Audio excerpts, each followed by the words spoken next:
There. Okay, the buttons have now gone. Hello, everybody, and welcome to this week's indoor adventure in Waterdeep Dragon Heist. Ooh, Greybeards wearing an indoor adventure shirt. Look at that. You Oh wanna know yeah, where me you too. can... Oh, well, you know, Justin, where you can find an amazing and quality indoor adventure shirt is on In-Store Adventures, located in the description of this video. So if you have not gotten yourself either a long sleeve, a hoodie, a t-shirt, a mug, something to keep you warm during the winters or maybe cool during the summers, depending on what region you're in, you can get it through that. And that is, hey, a link that is in the description of this chat, as well as the description of this audio cast, if you were listening to it, as well as in the description of the YouTube.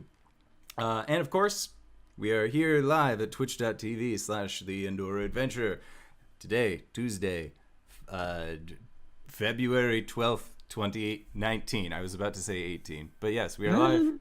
It's okay. $67 for expedite shipping. Done deal. I'm getting mine tomorrow. Man. So I would like to also, for all of you who have joined in visually, you have probably already noticed this, or if you followed our live tweets running up to this, but our dear friend Barry will not be joining us this evening. He is currently going through a rough mental state patch. And so he has asked to withdraw for this evening. Hopefully we can get him back next week. But Barry, just know we greatly look forward to your presence each and every week. And I know that our fans do as well. So, where we left off last week, you guys had finished tailing a member of the Zentarum through the rooftops of Waterdeep, the snowy rooftops, where you then, Ghost anyways, chased her into a theater, and then through that theater out into a back alleyway, where you and a Kronk, emerging through the snow like some behemoth, came down and crushed her most quickly. You guys then took the body, checked it, and realized that she had made a handoff with the stone that you had been seeking after. Then you decided to go back to Trollskull Manor, while Hubris, you and Torvash had a short rest while you were inside of a Zent house with the body of a dwarf, as well named Ot Steeltoes, as well as the body of, or a unconscious body of a Zentarum agent. Hubris, you then decided that you were going to do the smartest thing ever, and in your hubris decided to walk through a blizzard back to your house, and in the process of doing so, gained 3 levels of exhaustion, which is very dangerous, to say the least, but you did end up making it there. Upon returning back to Trollskull Manor, you saw what looked to be a large figure kind of creeping out of a upper story window in your building, and upon entering inside, you were also kind of quickly ushered into a bath, so that way you could warm up and just kind of settle.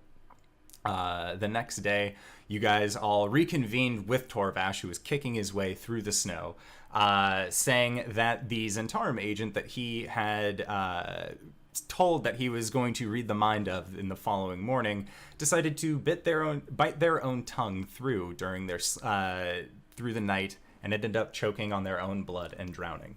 Torvash was very angered by this and ended up using a thunder wave to kind of blast all of the furniture inside of this building before coming back and joining the party members, where he then revealed that he had an ability that would allow him to track down at least the packaging that contained the Stone of Golorr, or at least what you believe.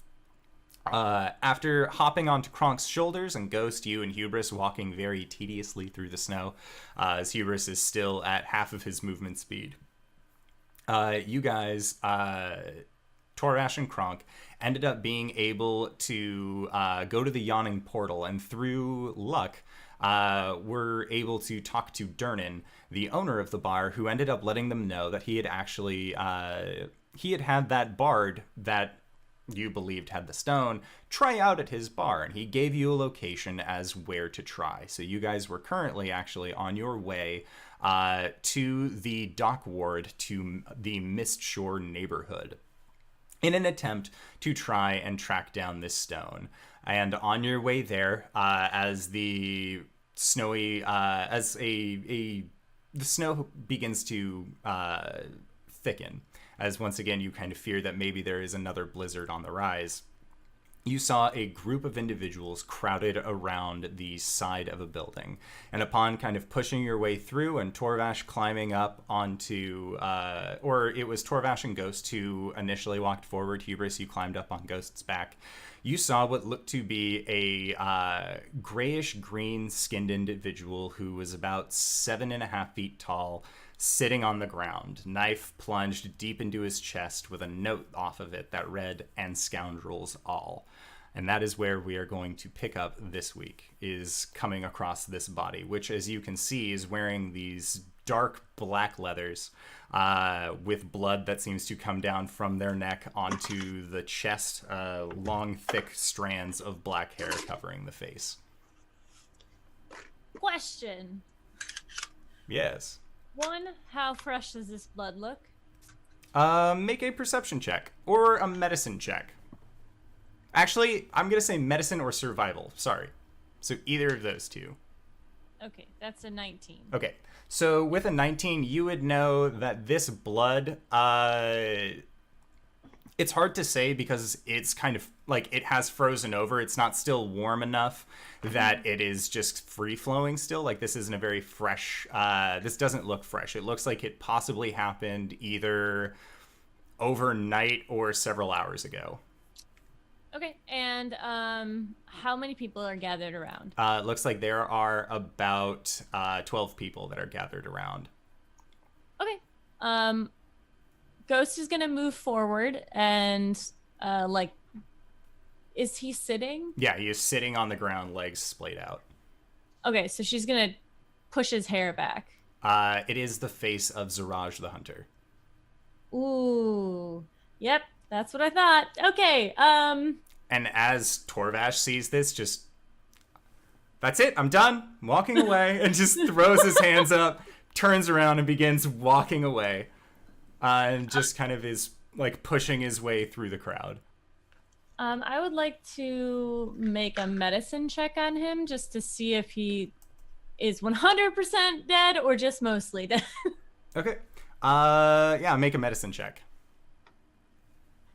Oh, that's a nat 20. He's super Nice. dead. Oh, not shit. so nice. Are there any guards around? You kind of look around and you can see that there is actually a small group of guards that are making their way towards you. Okay, I'm gonna start to, Ghost is gonna kind of start to, like, panic, like, oh my gosh, like, freak out a little bit. And as the guards come closer, she's just gonna be like, he needs a cleric! He needs a cleric now!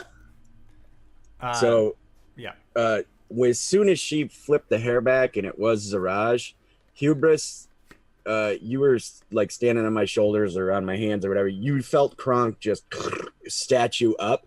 Okay. Like he was about to race forward if he needed to. So be prepared and then move on back to, I just didn't want to get caught not ready. Yeah, and so Ghost, as you were calling out, we need a cleric. These guards end up coming over and just, what happened here? What's going on? I don't know. He's been stabbed. And one of the can other I make people from the crowd will actually yell out, "He was there we just came by and he was lying right there." And they all seem to kind of just be like sharing their own story of, I was out shopping and this guy, and the guard eventually just like, all right, one at a time. Won't have everybody shouting at me in this time. So, you first. What did you see? Everyone else, go talk to the others. I don't know. I just walked up. I didn't expect him to be here. Did you know this man? I did, yes. I do. What is your connection with them? I was their neighbor. Do you know if he had any loved ones? Anybody that he would want his body to go to? I do, yes. Fala. Corlon's crown? Mm-hmm. If you like, we can take him there. I mean, if it's okay, we can take him there. I have my manservant, and I... I'm gonna hop off a Kronk. Which he points. Okay. Hubris, make an athletics check or an acrobatics check. It's something I'm actually okay at. Oh, dirty 20. But I At will remind you that you have disadvantage because of your Correct. exhaustion. Correct. That is why we were having you roll. Otherwise, it wouldn't matter. 6. Okay. Bless. 6 on the die. 6 on the die. Okay. It's gonna be 10. Okay, so you still land, but your feet kind of slip out from underneath you a little bit. It's not exactly a 5-star landing by any means, but you still manage to find your footing. And then Kronk, you begin moving forward. If they're okay with it, we're gonna take him. Yeah. No, Okay, and so cool. you go to pick up Zaraj, and you can see that it looks like there are actually 3 of these guards that are speaking with Torvash, and one of them is actually like looking at a piece of paper. Make a perception check.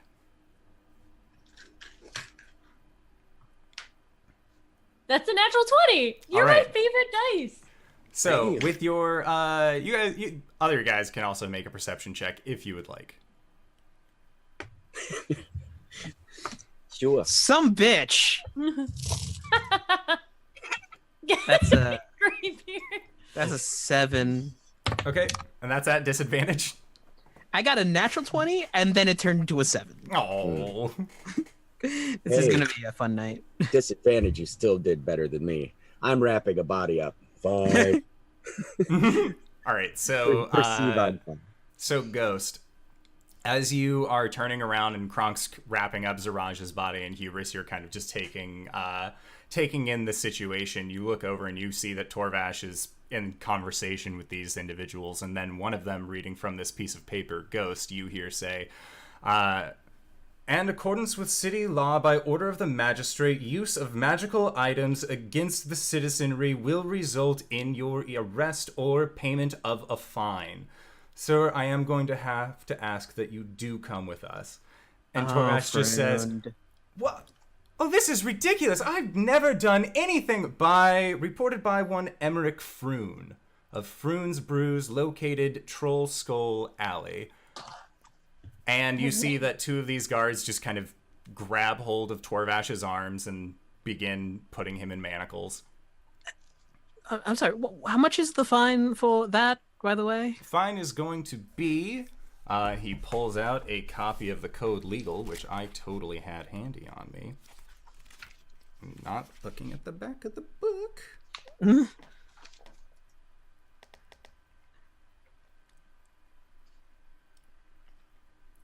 This is going to be a fine of damages up to 1,000 gold pieces. Mind-altering magics on citizenry, especially shop owners, is incredibly frowned upon here in Waterdeep. For shame, Torvash. We will come up with the funds shortly to post bail. Torvash just looks at you, his Hopefully. eyes get wider. "I was trying to stop a riot." He just looks at you dead in the eye. Yeah, and I thank you for it. Mouth hangs open a little bit, shakes his head, and they begin just Listen. kind of pulling him away. We'll try to get you out. Don't worry, he's a lawyer. He'll be fine. What are you doing? Dang it. And Ghost, you actually Yeah. get a, Torvash looks over at you and you get a ping mentally. And it says, "I can handle myself. Please don't worry about me." Okay. Just gets pulled away and his feet are kind of leaving these 2 trail marks in the snow as they pull him further away into the snow blind. I'm gonna focus my attention back on the transportation.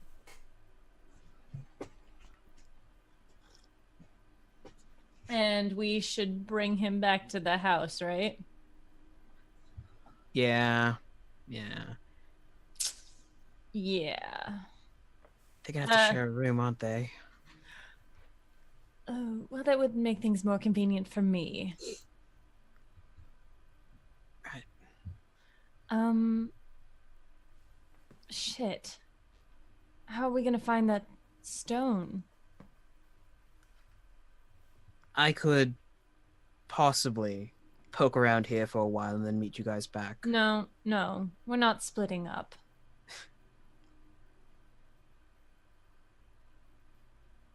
We could come back. First, we gotta sort this mess out. Fine. Okay. Kronk, you mind leading? Oh, got it. Also, this gives us an excuse to head back to the theater. True. Is that on the way? Didn't we kind of have to go? Yeah, you would have to go because you were in the trade ward right now, closer to the dock, or you're in the dock ward, closer to the trade ward, and you would know that you would need to go over closer to the south ward to actually go to the theater. Okay. So as we're walking back, Hubris can probably just I'm walking with you because I know that you're slow and I don't want you to get lost. But she is kind of looking. She keeps looking at Kronk and just glancing at him every once in a while. Yeah. Hubris will reach down, squeeze your hand. Listen, I might have a plan. It's not a good plan, but I might have a plan. Darling, I have a good plan. Don't you worry. Oh, what's your plan? Use his connections to get the gold and the scroll. True. I was also going to try to levy some information to that queen of favors, whatever she is. What's her name? The person who trades debt for favors or whatever. Oh yeah, no, we don't need to do that. He's one of the Doom Squad, the Doom Patrol. Doom Raiders. The Doom Raiders, yeah. Doom Raiders. He has there's 6 of them, so he has 5 very powerful, very wealthy friends. Well, yeah, one of them. Do I know that? One of them being the. No. No. I don't think you do, because I think I was told that. You were told that. Yeah, Okay. you were told that by Merrick when you and Kronk. Kronk was there. Kronk I was knows. gonna say. Yeah. Yeah. One of which we know quite well. Oh. Yes. Dabble is a member as well. Is everyone in this fucking city part of either the Zentarum or the Xanathar? Apparently. Mm-hmm. Is this just some giant joke? Fucking at the end of it, this entire thing is just haha, fuck you. Ugh. It'll be fine. Sorry. I hope. Also, Davil was arrested. Yes, but they can't hold him. I mean, I guess they could hold him. This is medieval times. But they probably didn't hold him for very long. All right, we'll go see We can Davil. check. We'll see Davil.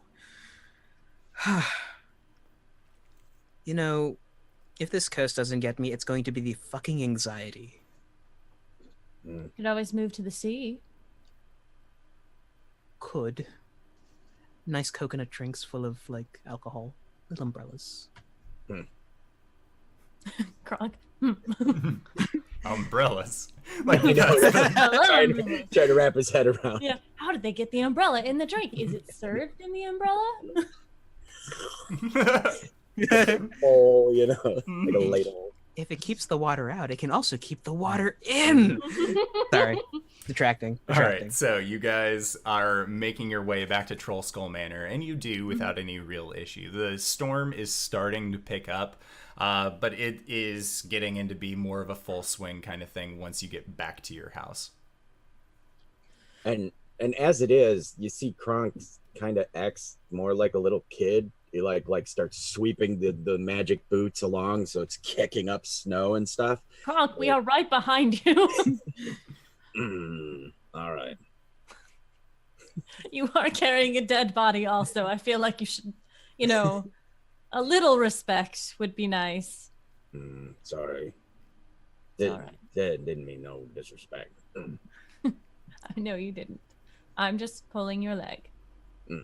Figuratively. So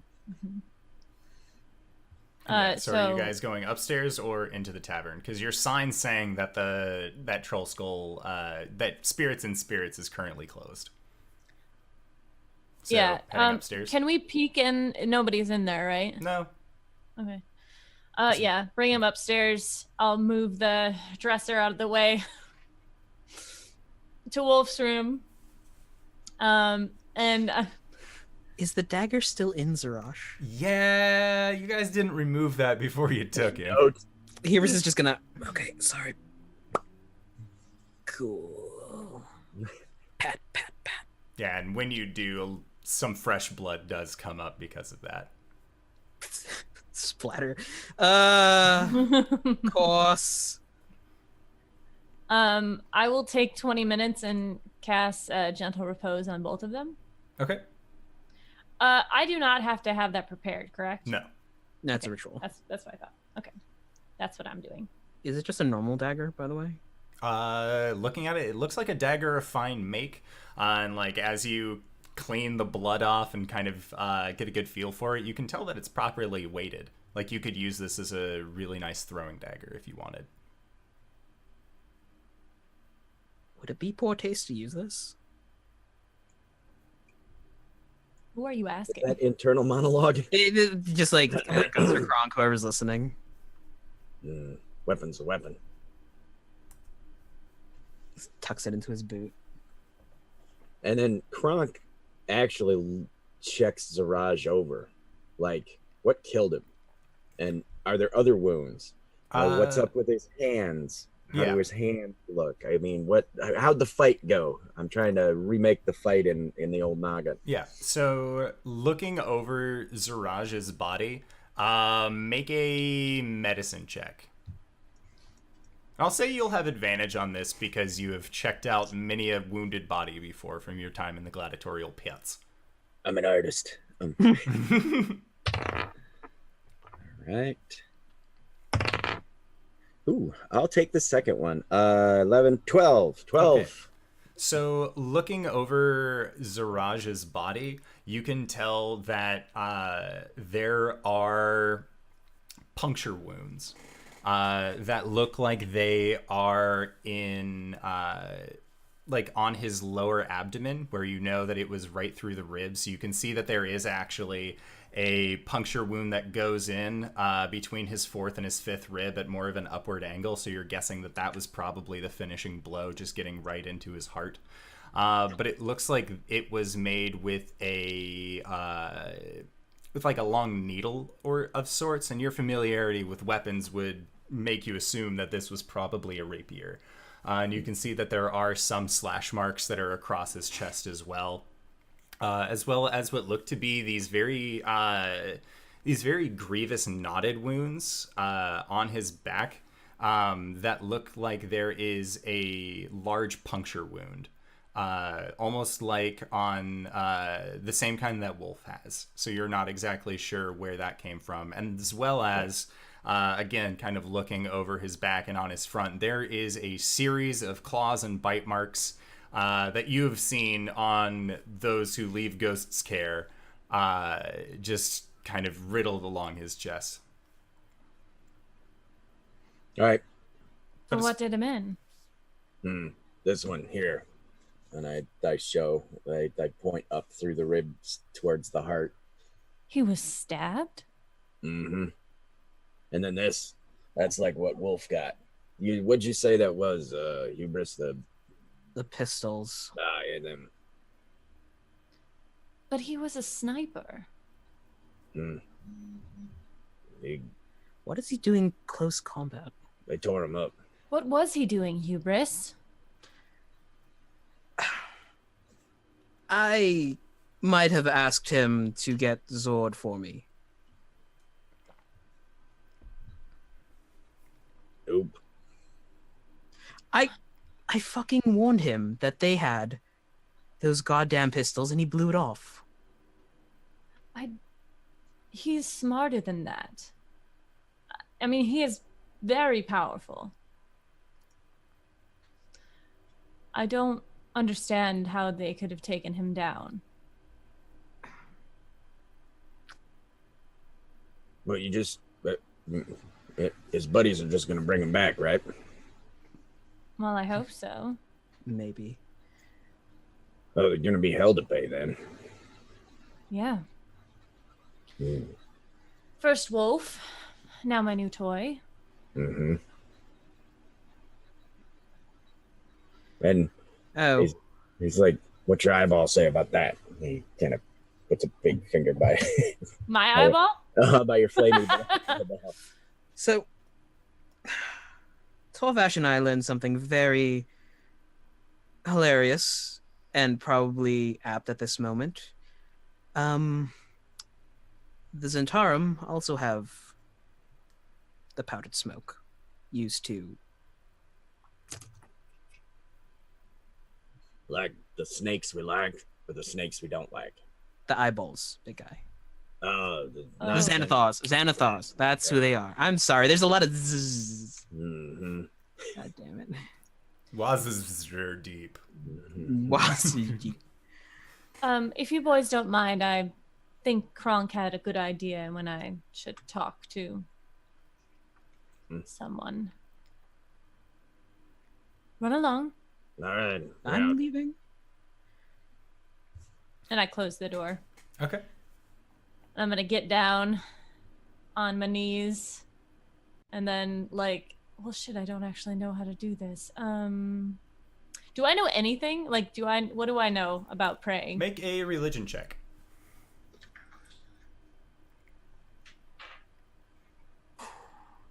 That was almost a 1. You've tricked me, little one. Playing games with me.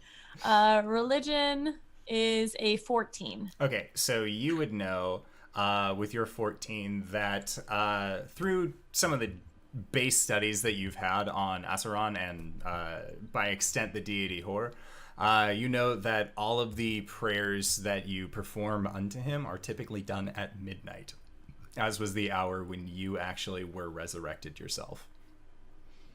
Okay. Do I know any prep work that I need to do? You know that the more permanent surface a prayer is written on, the more powerful the prayer will be. So, if you write it on a piece of paper versus, yeah. Okay. Yeah. Then I'm going to, it's midday, right? Yeah. Mid-afternoon? Yep. Okay. I'm going to, kind of lean down over Zarash and just kind of clean up his chest a little bit and put a blanket on top of him, just keep that there. And then I'll exit the room. What are you guys doing? You needed to do your 20 minutes of... Yeah, did I do that already? Yeah, you said that you had done. Yeah. She said that she had done it already, but if you want to have that be happening yeah, totally fine. Yeah. All right. Where are you headed, Hubris? Gonna check in with Victor, see what he's up to. All right. Kronk is following behind you, too closely. You're a big guy? So, you and Ghost, what's the deal? No deal just yet. Think she's still on the fence about it. We'll find out eventually. Well, she liked Zaraj. You know why? He was a bad boy, probably tall, really handsome. Man action. You know how to impress a girl like Ghost? You do actions? And Kronk just lays a big smooch on you like to the walls. Then he smooches you, and he's like, "That's how you do it, little man. You gotta kiss the girl."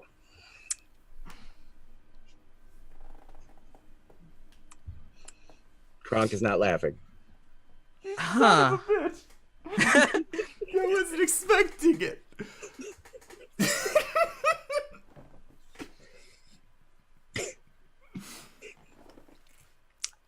7 out of 10, you need to work on your technique, but noted.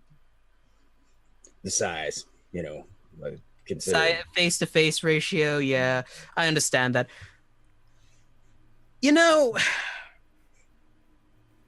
God damn, I'm fucking up if I'm taking love advice from you. And he's like walking. Kronk does laugh at that. I'm fucking up if I'm taking love advice. Okay. And he's like, I'm telling you, that's Yes, I understand. I understand, big guy. I don't know. I like to take things slow, but you make your point. I'm just worried, that's all.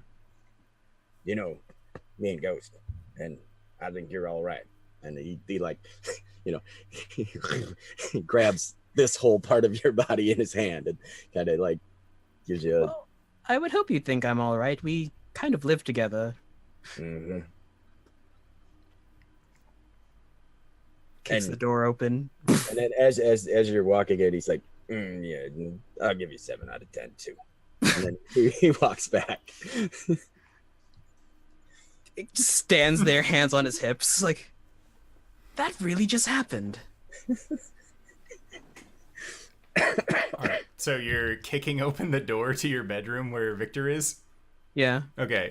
So when you kick open the door, just a quick turn towards you, and he kind of like hunkers down a little bit, and then just waves. Finishing what you're working on? Nods. Walks over. Holds up a small mechanical bird. Is it powered or... You see, do you ask him that? Yeah.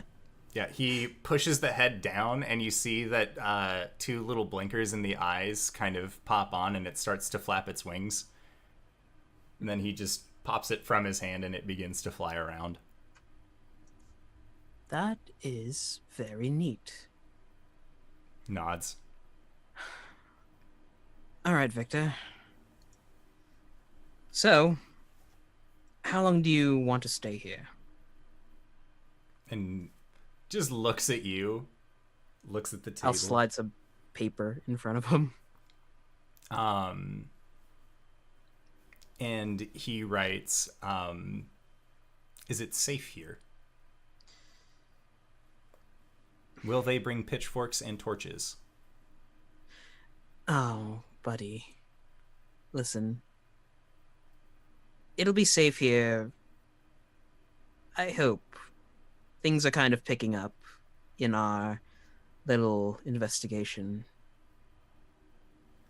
If you're still willing, there is that place in the North Ghost mentioned. It's still open for you. And then Victor just sits for a little bit and then writes, "You all let me talk." And then he holds it back. And then I like it here.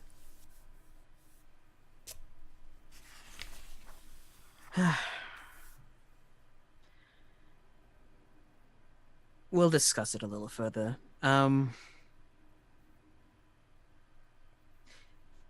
Hubris nods his head, pats Victor on the shoulder.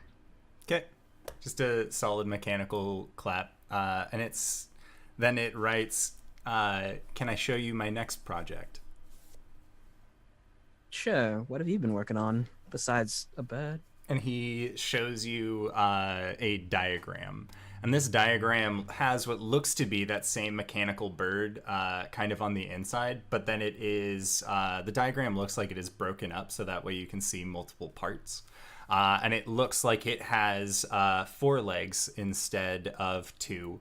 What looks to be a long, almost stinger shape from the back, and 2 mechanical wings as well as an elongated head on the front. You How big is this gonna be? And he puts his hands up to show that it would be a very tiny sized thing. Is it dangerous? And then he writes on the piece of paper, if you want it to be. He licks his lips.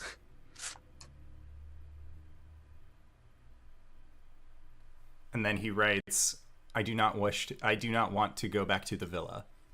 I will defend myself.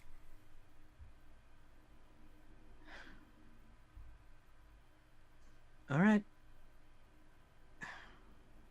If you're gonna stay here, you gotta protect your home, right? He nods. All right. By all accounts, that's a wyvern, isn't it? You would make a Arcana or a Nature check. Okay.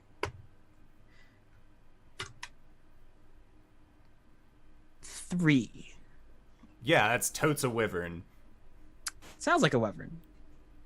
Stinger, wings, long neck. I have no idea what that is. I'll take 50. Throw some gold at him. I guess I'll go talk to Ghost about this and Kronk.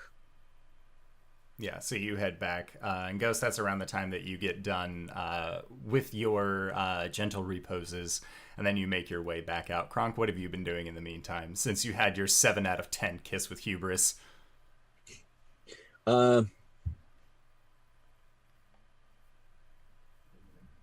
That is a very good question. What the hell would Kronk do?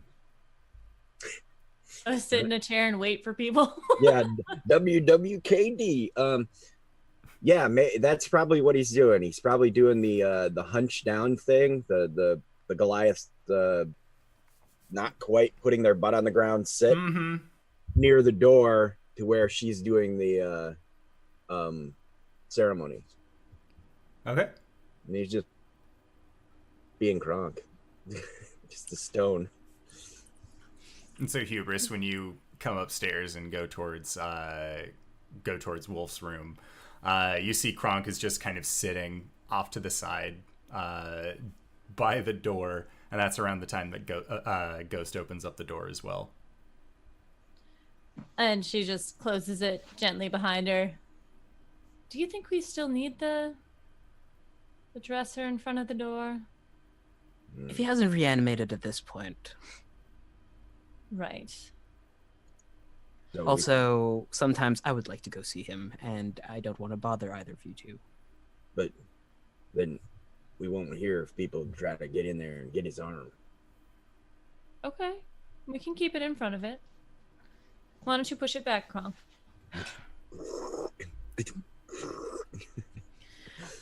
So, we have things we need to do today. I can't do my prayer until midnight. Fun. Hey, also, Victor wants to stay. That would be fine, but he has to stay hidden. I've got a plan for that. Cool. I mean, underneath the facade, the face and the regular armor, it's probably mechanical, like, clockwork that's keeping him together. You just buy a full suit of armor and disguise him as a standing guard or some shit.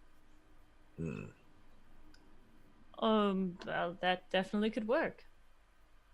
Good idea. I have them. So, we need to find Devil. We need to find the stone. Anything else? Those noble people, if they probably have the stone. Right. I really don't want to kill relatives. We could just pretend like we don't know. True. See how far that gets us.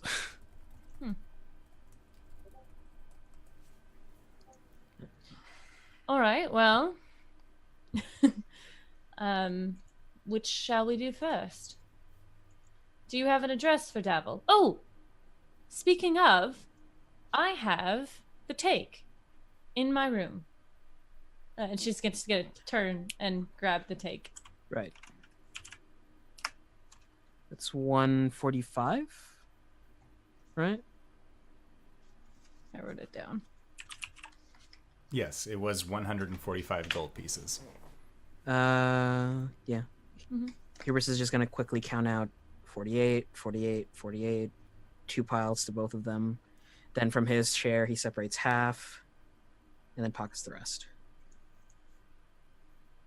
Did you say you separated it in half? He separates his share in half. Oh, I see. All right. Well, now that that is out of the way, we have something to deliver to Davil. How much was it? 48 gold for the both of you. Woo! And it's like change, but like.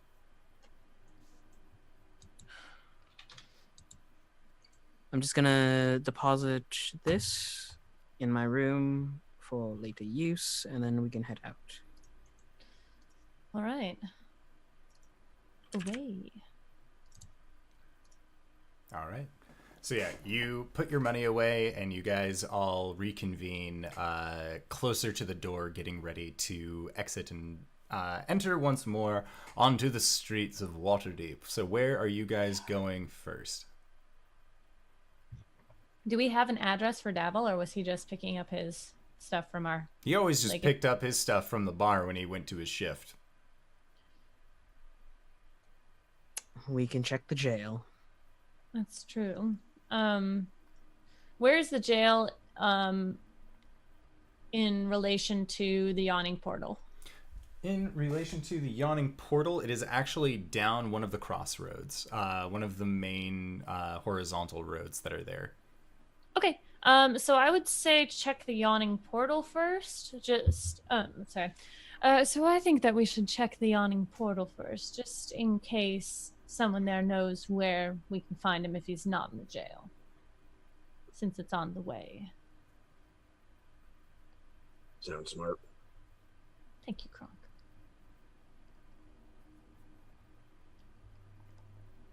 Okay. As we go. Mm-hmm. So you guys are going to the yawning portal, and it doesn't take you. The only reason it takes you long to get there at this point is, again, Hubris is kind of holding you guys back a little bit, just from moving slow. He's still suffering that point of exhaustion. Yep. Just turns to Kronk. Pick me up. Mm-hmm. All right.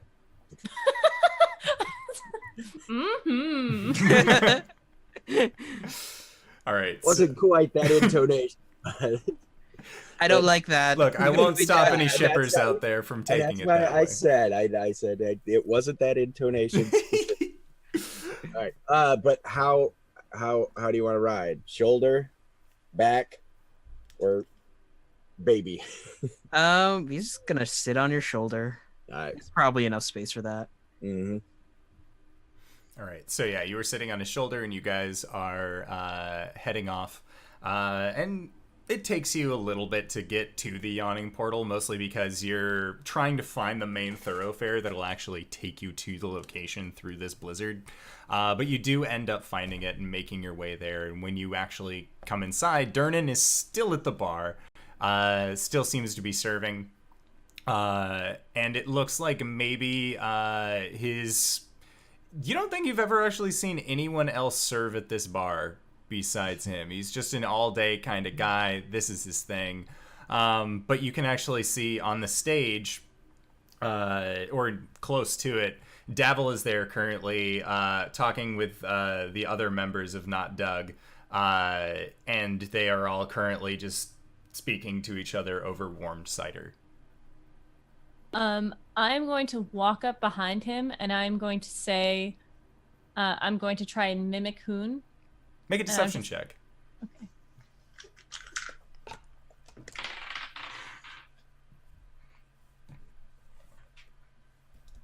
It's a 16 plus nothing. It's a 16. Okay, what do you say?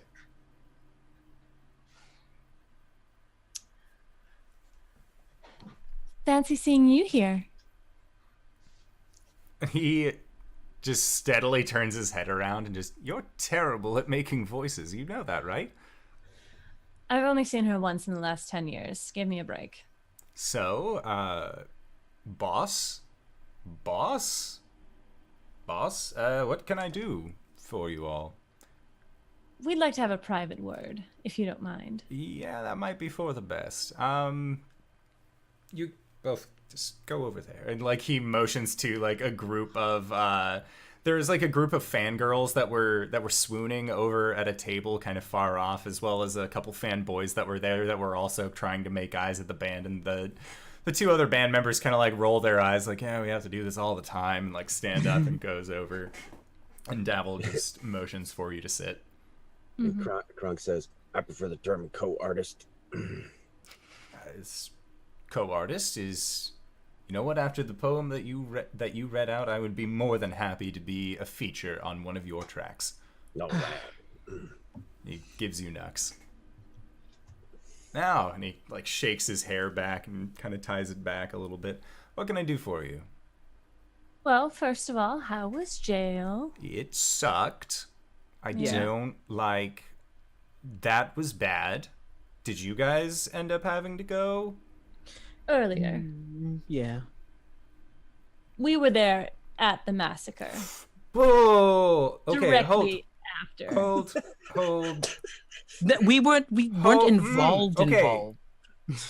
No, I'm only saying hold, because I have a drink in front of me.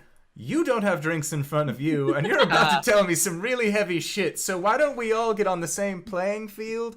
I have a room here if you guys just want to like go and speak up there rather than doing it here. That would be a lot more private for the matter, and you might need a stronger drink for what we're going to tell you.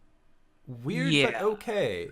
And he just speaks to Durnan really quick and just send it up to my room. And Durnan nods and just looks at the three of you and just shrugs, like, you already took the bard anyways, like there's not much else I can do. So you guys all end up going up to Davil's room, and you can see that it is very much a rented out room. There aren't permanent fixtures or anything like that. This seems like he has a little stand set up for several of his musical instruments. The bed has kind of been pushed off into a corner so that way a carpet can be laid out in the middle. That you're assuming that's generally where they put a drum kit or some other kind of percussion-based instrument, so that way it softens the blow underneath them. And Davil just pulls up a few chairs. There is only 2 chairs and his bed to sit on, so he is going to take one of the chairs, and he begins to pour himself a drink just from the collection of booze that he has. That you actually recognize a few of the bottles from Spirits and Spirits. And there's even one of Spirits and Spirits mugs sitting like on his desk. I get tipped. I work there. You do. What do you expect of me? Anyways, what's this news that you come to me with? So, I heard through the grapevine that you might know a man named Zrash. Yes, I do.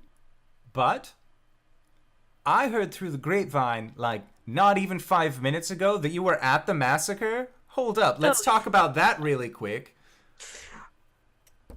So we were scouting the house. We found out that a Zent agent was in there, a rogue Zent agent, and just so happened to see him threatening the lady, who just so happened to be someone we ended up knowing, who ran away. The dude ran away, and we found a bunch of bodies. Like a lot of bodies. Yeah, that's kind of the gist of what I've heard about what was going there. I was actually performing at your bar earlier that evening. So, funny that I was able to get out of the whole investigation.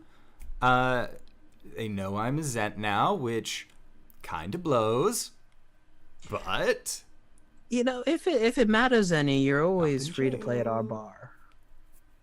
I thank you. That's very kind. And I'll probably take you up on that offer.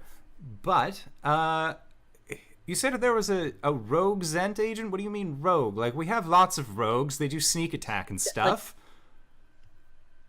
Different spelling. One that was going off the books.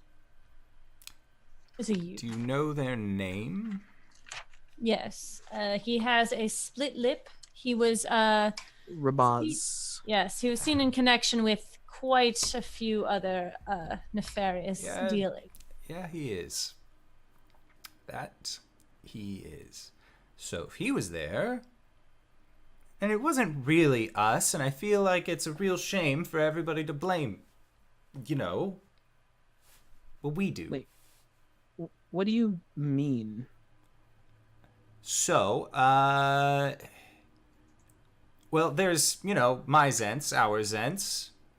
We're, sometimes the good guys. If a tragedy hits, we'll go out, we'll give people, make sure that they have food, they have rations in the emergency situation. Sometimes we can get there before the guard comes. And then the people end up liking us for doing good things. And then there's Rabaz's Zents. Wait, hold on. You're telling me that this fucking faction is a goddamn Splinter Cell bullshit? There's two. Oh, come on, Hubris. Even I got that. No, I'm just trying to process. So Xanathar agents, they're the eye guys. Yeah. Not on my radar. I really don't care. So then there's us Zents, winged snakies, and then there are the bad Zents. Also winged snakies, very hard to tell the difference. So if you ever spot one and can tell if they are the bad winged snakies, you should just make sure that they're not part of the Zents anymore. Mm-hmm. Cool. Makes things easy. Murder. Got it. Well, some form of fashion. I'm not going to say you should murder them because that would strike be them quite from illegal. the roster. Got it. Flay their tattoo off. Take them on a trip through the sewers. Mm-hmm. Extended. No reprieve. Got it. There are rules that we have set in place. But dickhats like that Rabaz don't seem to want to play by those rules. So that is why I get arrested for just playing at a bar. Sure, I do some, Zent things every once in a while, but that doesn't make me a bad guy. My dealist.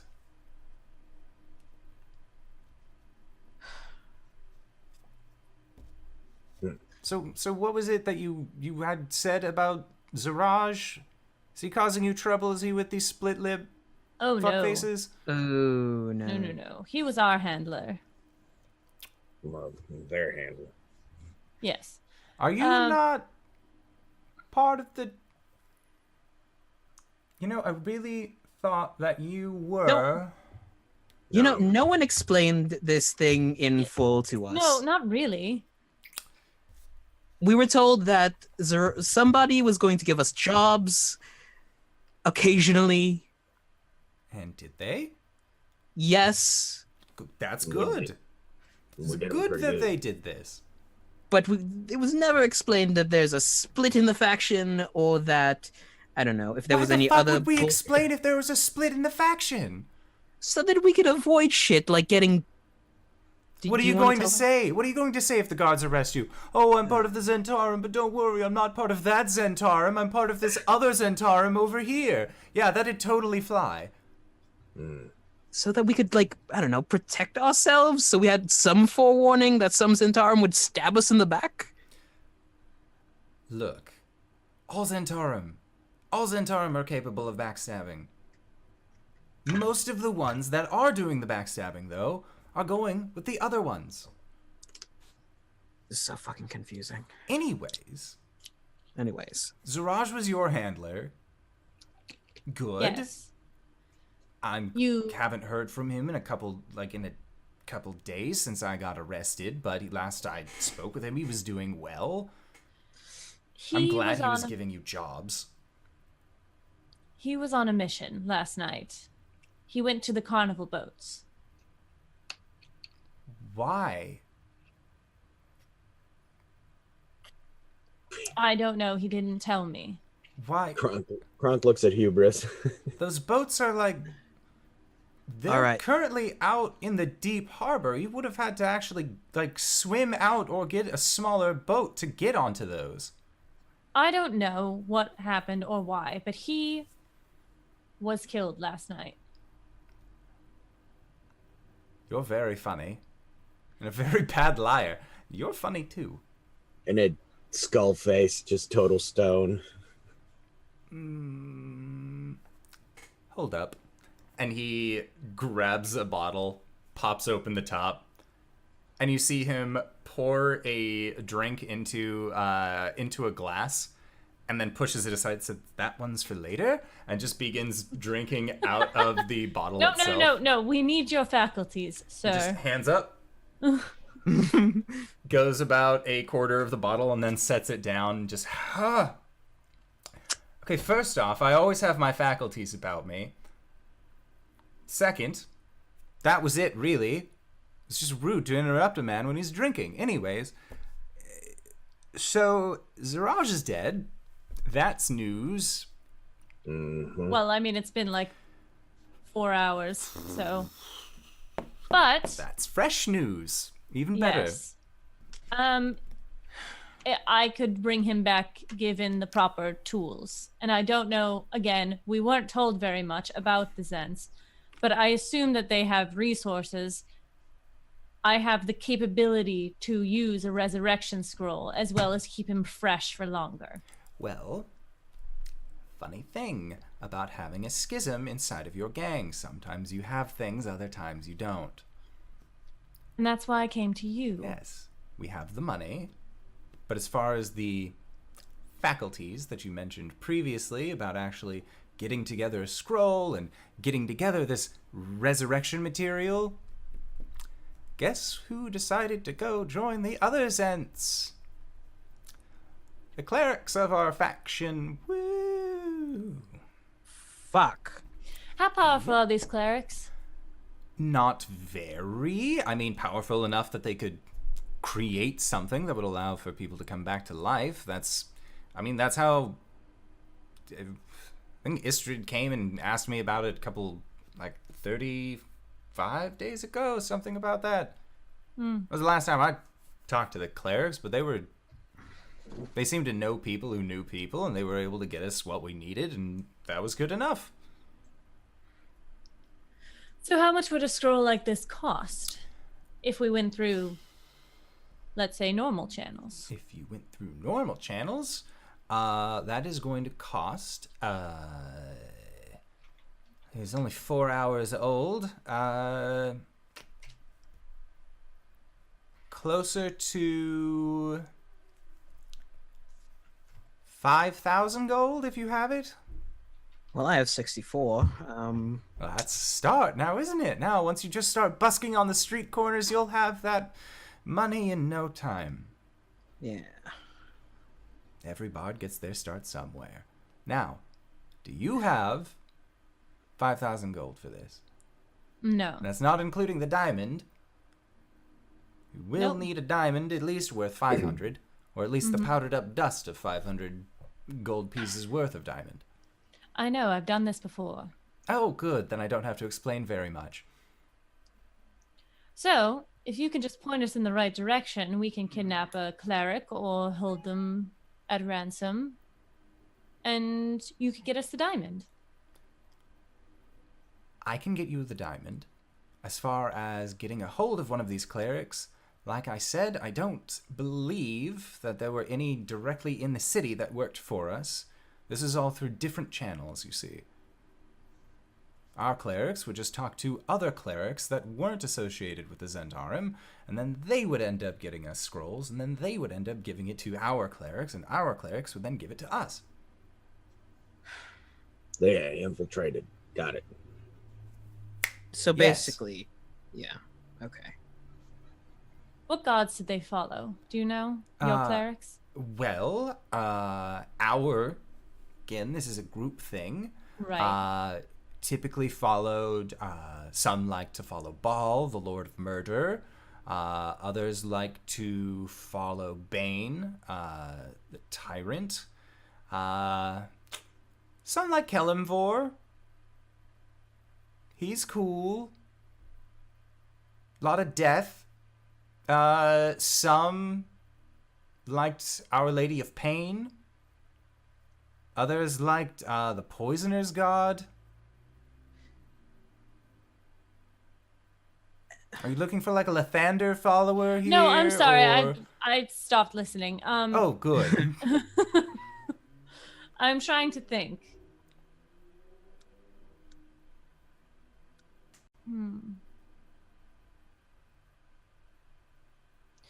Basically, all we need is a scroll or a cleric who can cast a spell.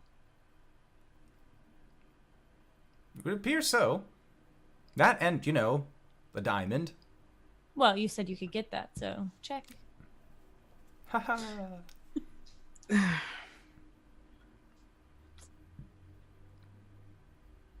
What about Wolf? That's gonna cost a lot more, isn't it? Well, I figured once we bring back Zarash, he would owe us a debt to be able to bring back Wolf. Fair. It's just a cycle of debt. Yeah. Manipulation to get things that you want. She kind of waves her hands. The There isn't power at good any enough. cost. It's what being a Zent's all about. You have a good understanding of it.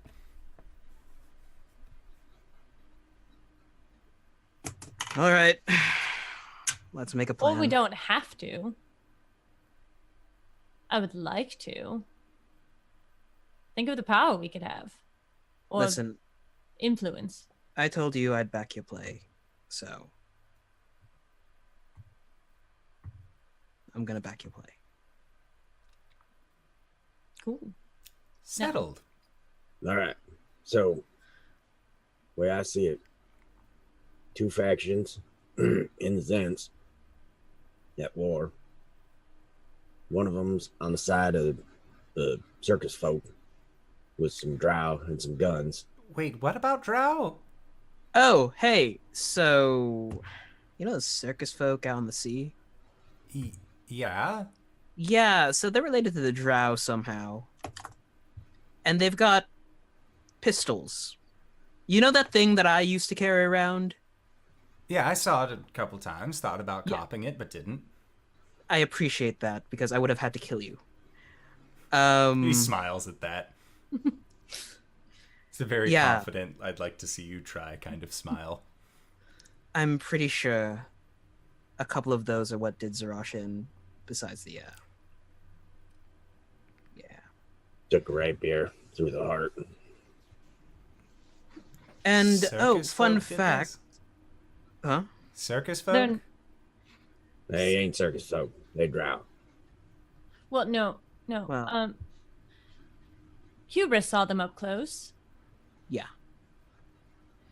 I've also spoken with Zod and Zord, and he claimed that one of the pistols that I appropriated from somebody we met on the street. We're all friends one of here. his. You can say it. Oh, so you remember the bastard who was killing half-elf Zent agents on the dock ward? Actually, yes. It was kind of Drow. a blur. Oh, weird. Yeah. I don't know what they're doing so far north of Skullport, but yeah, he had one of the pistols that I keep. Shot Ghost. She went down. I stomped him, folded him up. Yeah. These things hurt, like a lot. Yes, they do. Good. Oh, by the way, Xanathar agents might have them too. Mm-hmm. Warning! Splinter faction has them. Xanathars have them. Drow are on the boat. Wait, Boat are with Xanathar. Yeah, it's a big, like, red string thing. Mm-hmm. Take a moment. oh, Here. good. No, Alcohol. I've figured it out. And he takes the bottle and just begins chugging from it again. Yeah. He sets it back down and just... Okay. So everyone has smoke powder. Everyone's a Except splinter us. agent, except Except us. Mm-hmm. That is a very important role we play. in all of this. So we could either get smoke powder, one way or the other. If the Xanathar agents have smoke powder, we can take it from them. If the other Zents have smoke powder, we take it from them. 2 for 1. We take their smoke powder as well as show our dominance. Or we'll blow it all up. Or blow it all to hell. I don't think that one is going to work as well. It sounds really cool, and I would love to walk away from it and not look at it at all. But I have a question. Should we be talking to like higher ups? Honestly, we were not told who was in it and who wasn't, and it's kind of frustrating to not know who you're working for. You know who you're working for, but not Who you're working with. well, yes. hello, I am the manager. Dramatic reveal. And the you were head- using our base. I was the whole I'm time. Me. No, I Shocked. am being serious though. In Yes. Waterdeep, we Doom Raiders were the highest chain of command. Were Oh, good. the highest bad. chain. Someone else has come in and apparently is earning the loyalties of our loyals. And that's where Frabaz comes in, and that's where everyone else comes in. So, if we're gonna start a war on 3 to 4 fronts, how many people are we working with? You leave that to me. I'm good at rousing rabbles. Oh yeah. So, should we tell him about where Krabaz was? Rabaz with an R? Is it with an R or an H? Rabaz. It is an HR. Krabaz. Krabaz. I have that the other way around in my notebook. Wizard's Thanks. Coast. Okay. Wizard's Coast. So, So, where Fuck was it. he? The Growlhoon Manor. yeah. Weird, but sure. That's where Rabaz was staying. Do you know He was why? being hidden by the lady. Looking for something called the. I had it in my notes somewhere, Stone. She kind of puts her hand on his hand and digs her claws on his hand a little bit. Nothing. It's a very personal matter. It in there. Mhm. Well, I'm sure it would be wonderful. Now, Wouldn't it be nice? it very much so. Now, the thing is, you presented a very good point. If we are going to be waging a war on 3 to 4 fronts, we're going to need rabble. However, rabble costs money. I don't have enough money to wage war on 3 to 4 other factions. So unless you all have a way of getting us a ridiculous supply of that, I'm not going to be able to do anything about it. We could. We could. I'm listening. Oh, don't worry. Leave that to us. And she kind of mimics his movements when he said, I'm good at rubbling rousel. Shit. Rousing Rubbling rabbles. Yeah. Yes, I'm going to resort to the oldest profession known to man. Ladies and gentlemen, Us? I'm going to become a prostitute. If you had a ridiculous sum of money, then all of the worries about whether or not we're going through our channels to get a scroll of resurrection or legal means of getting a scroll of resurrection, I know it doesn't taste good in my mouth either, we would be able to just do that. I don't know if you are all aware, but somewhere in this city, previous Lord Neverember hid away 500,000 gold dragons. If we were to get that much, if we were able to get that money, we could take over this entire city. Have it all be ours. There would be no more splinter faction. There would be no more Xanathar group. There would be... there would probably still be a carnival. I don't like it, but it seems to draw in quite the crowd, and I do appreciate a good performance. We could replace the people on the carnival. You could get a new carnival with blackjack. And hookers. And hookers, yes, the very Yes! same. Sorry. So, Well, if we find this, we would definitely be able to make a generous contribution. But having said that, it is a lot of money. It's not like we'd need to keep it all. it's true. You wouldn't need to keep it all. That's why you could share it with friends. Because if we are creating a new structure for the Zents that we want them to be post Rabble Rouse, there's obviously going to be room in positions of power, positions that you, as a founder, could potentially fit.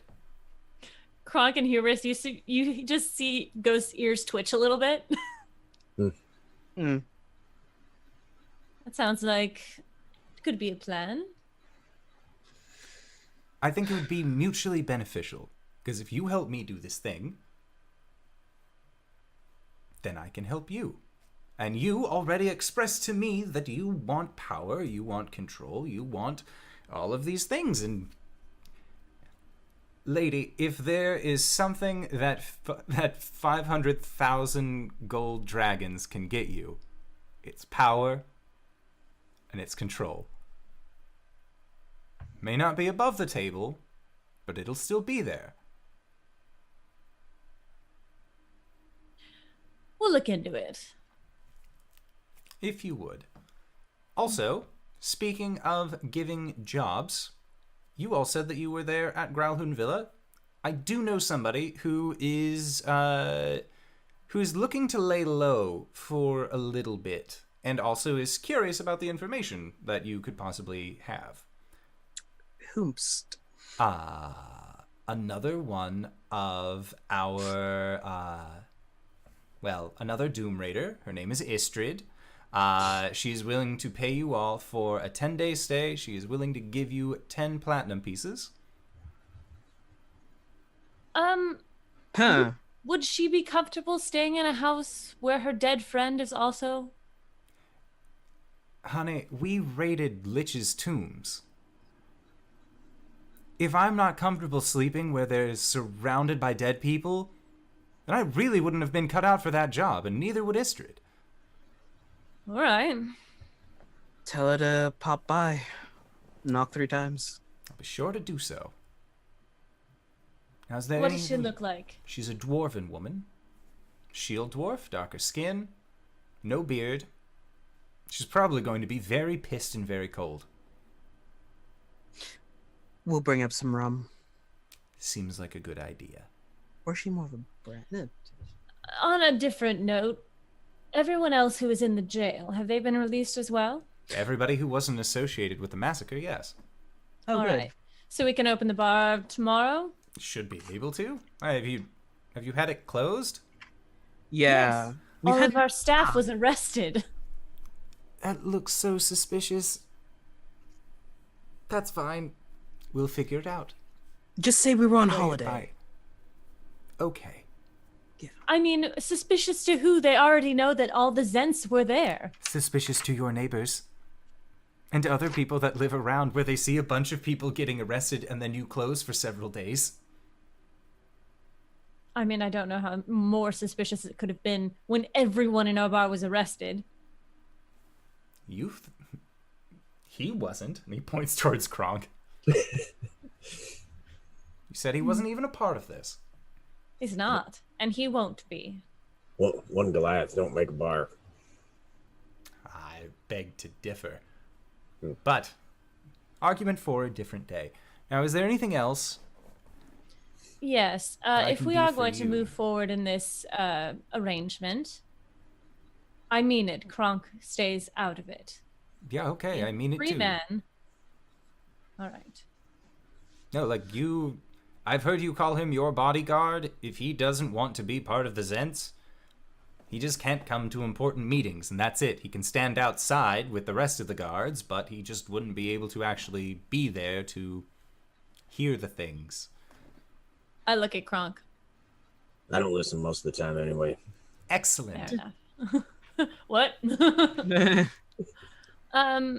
Well then, I guess this meeting is adjourned. Go Team Davil! And he just takes another large swig from his bottle. That's not a good name. I'm gonna stand up and I'm gonna say, when you start gathering people, it'd probably be good to know who is on our team and who's not. So I can give you a list. probably not a good idea to write it down either. Why don't we just speak about it? Okay.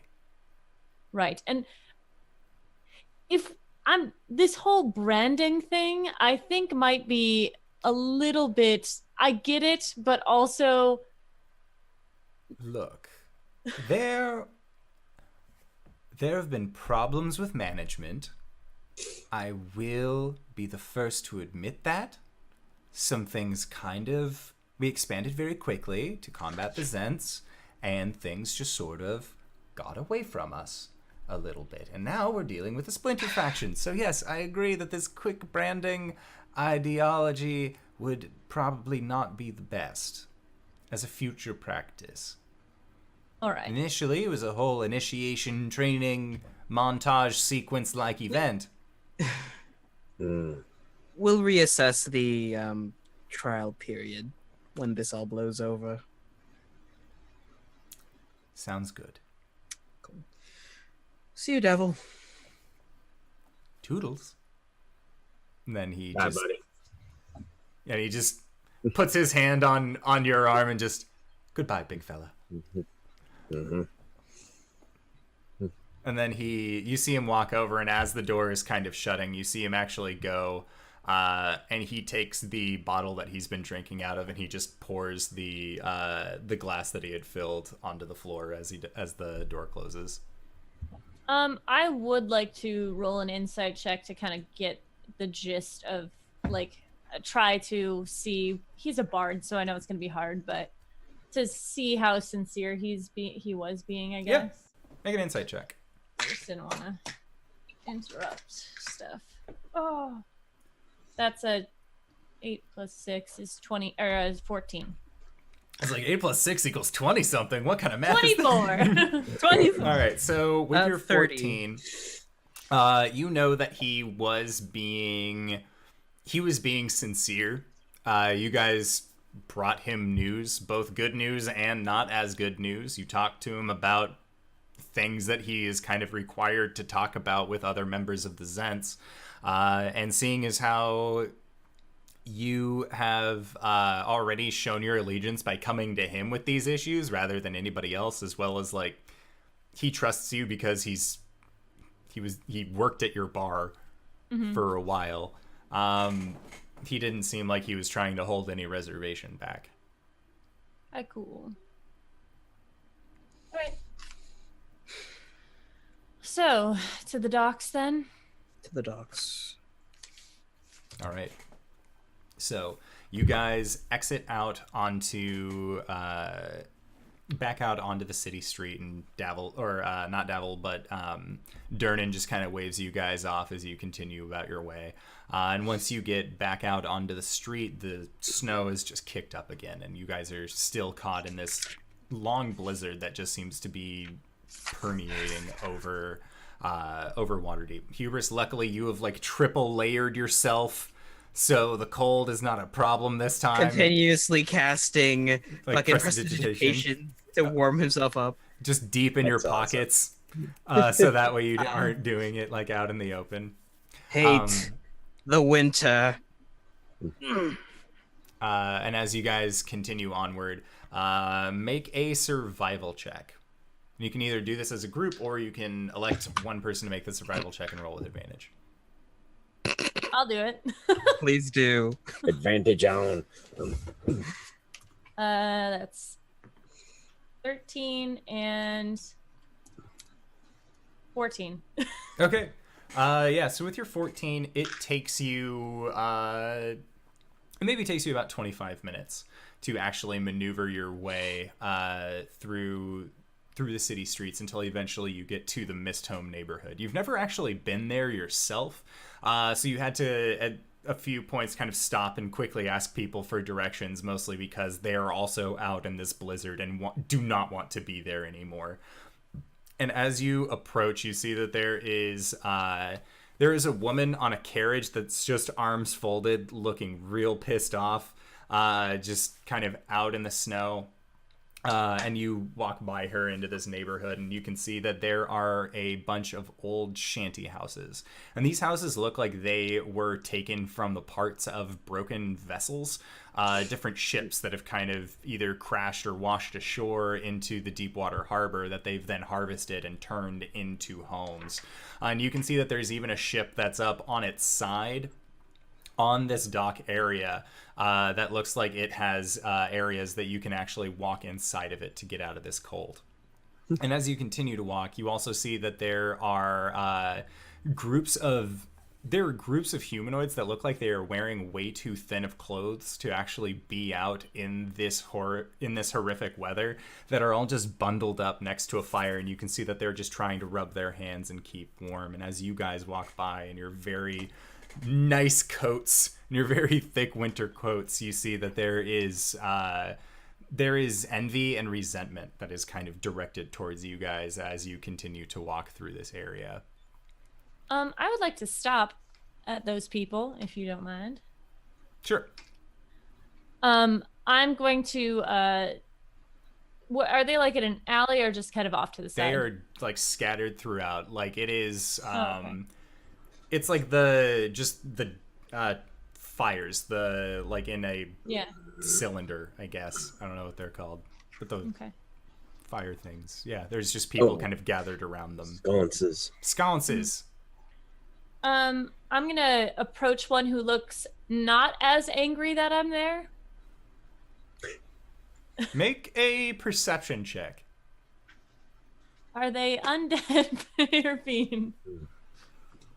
Undead inside. Ooh. That's a 10. All right. You do not actually find any of these people who looks at you with a lesser level of resentment. Then I'm going to approach a smaller group. Okay. And it is on your way approaching this smaller group that you actually feel a ball of cold press up against the side of your face and then kind of blast out as a snowball seems to come out of nowhere and just peppers you across the face. And as you look over to where the snowball came from, you can see that there is a little tiefling boy, red skin, eye patch on, who's wearing this kind of thicker coat next to two other smaller kids, and he just jumps up in the air and says, "I did it! I got her!" And like, and you see that one of the other kids like goes up and just, "No, stop! We aren't supposed to hit random people." And I'm gonna turn and look at him, and I'm gonna like pull my hair back a little bit, revealing my eye.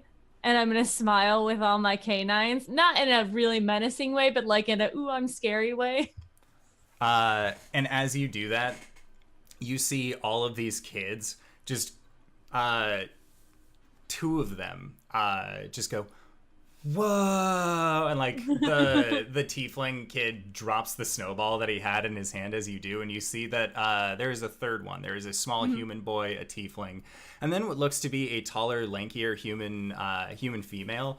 And when you do this, her mouth just kind of hangs open agape, and she quickly like pats the tiefling boy's shoulder, and then she makes a set of very quick hand motions towards him. And he just looks at it and he says, "Well, she is really pretty, but I don't think that he's my dad." And that is where we are going to go into our first break of the evening. So, Johnny? I would like to say thank you so much to everybody who has decided to stick with us so far as we continue our adventure through the streets of Waterdeep. I'm very excited for these players to meet these kids. So I would like to say we're going to try and be back in 5 to 10 minutes, so don't go no place unless it's to grab a food, grab a drink, grab a friend, and then bring them right on back because we are going to kick off in the neighborhood of Misthome. So we will see you guys then. All right, everybody. The button did go. I don't know why it's causing me issues on my editing side, but I might have just been staring off into space. We'll see on the VOD. So, right before we went to our break, Ghost, you just got pelted in the face with a snowball by a young tiefling, a red-skinned tiefling boy with an eye patch, who came over, or at least is like standing about 25 feet away from where you are, with two of his other friends, a shorter, darker skinned boy who looks like he is holding an owlbear plushie to his side, and he has what looks to be a stick that he's holding in the other hand. And then you can see that the taller, lankier girl has what looks to be a wooden sword strapped to her back. And he just asked, or he just said, she sure is pretty, but I don't think he's my dad. I'm going to approach them slowly, not like aggressively. And the tiefling boy puts his hands on his hips and like puffs his chest out a little bit and just looks at you and just, hey. And then hi, little one. And then the taller female just comes over and she also like puffs her chest out, and you can see that the shorter squatter boy is kind of like tucked behind the two of them. What a good arm you have. Yep, best shot in town. Yes, I'm very impressed. May I have your name, little one? I'm Squidly. Squidly, what a sweet name. Yep, that's Nat, and then that's Jenks. Oh, hello, little ones. What are you doing out on the streets?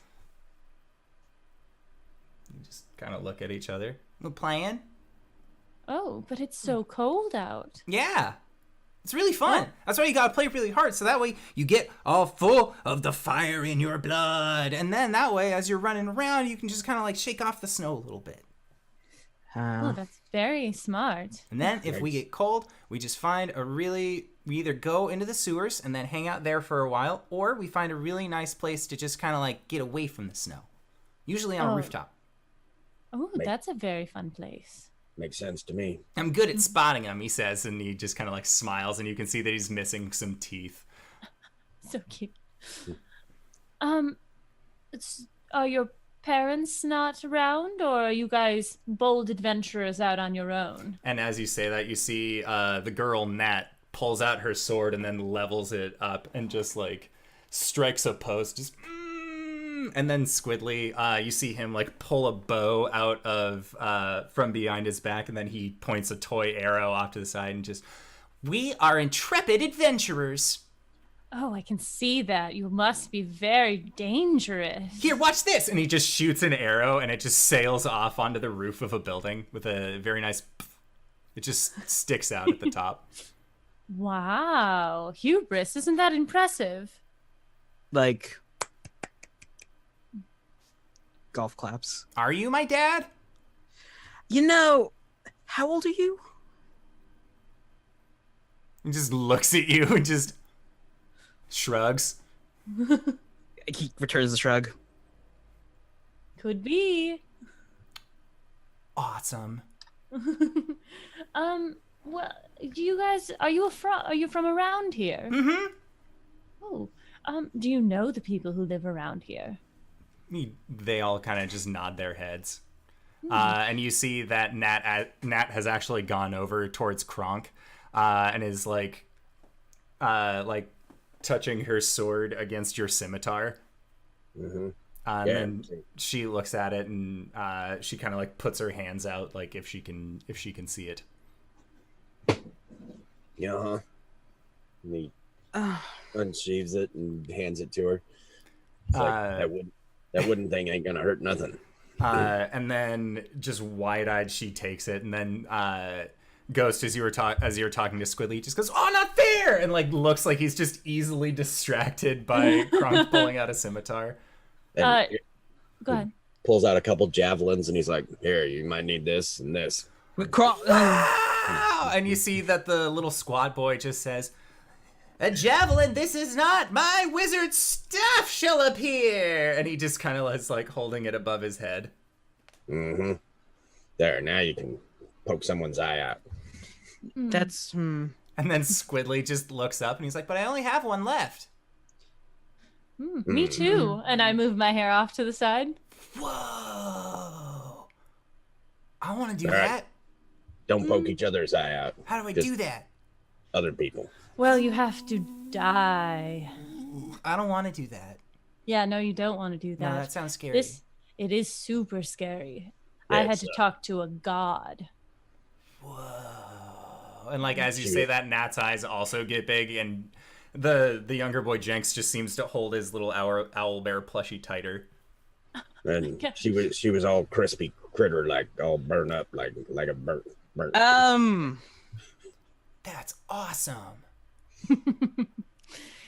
If you guys, we're looking for someone who lives in this area. Is it for an adventure?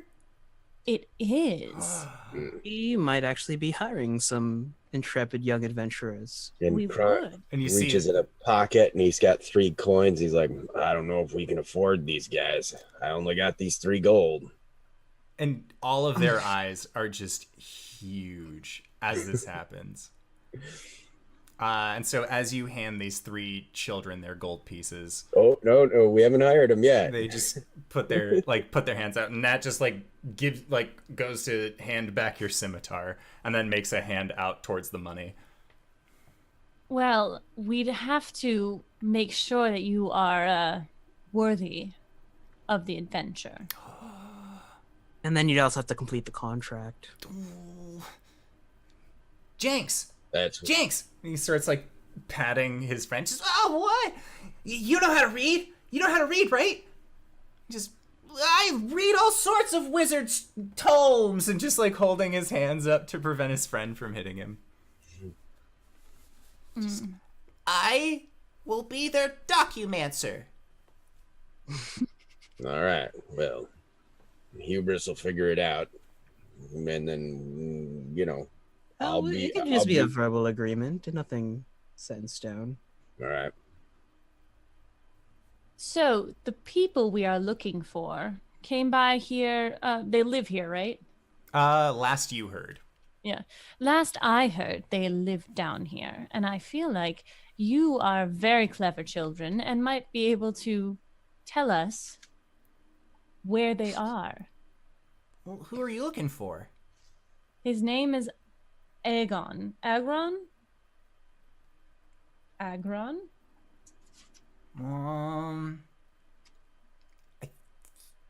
What did he do?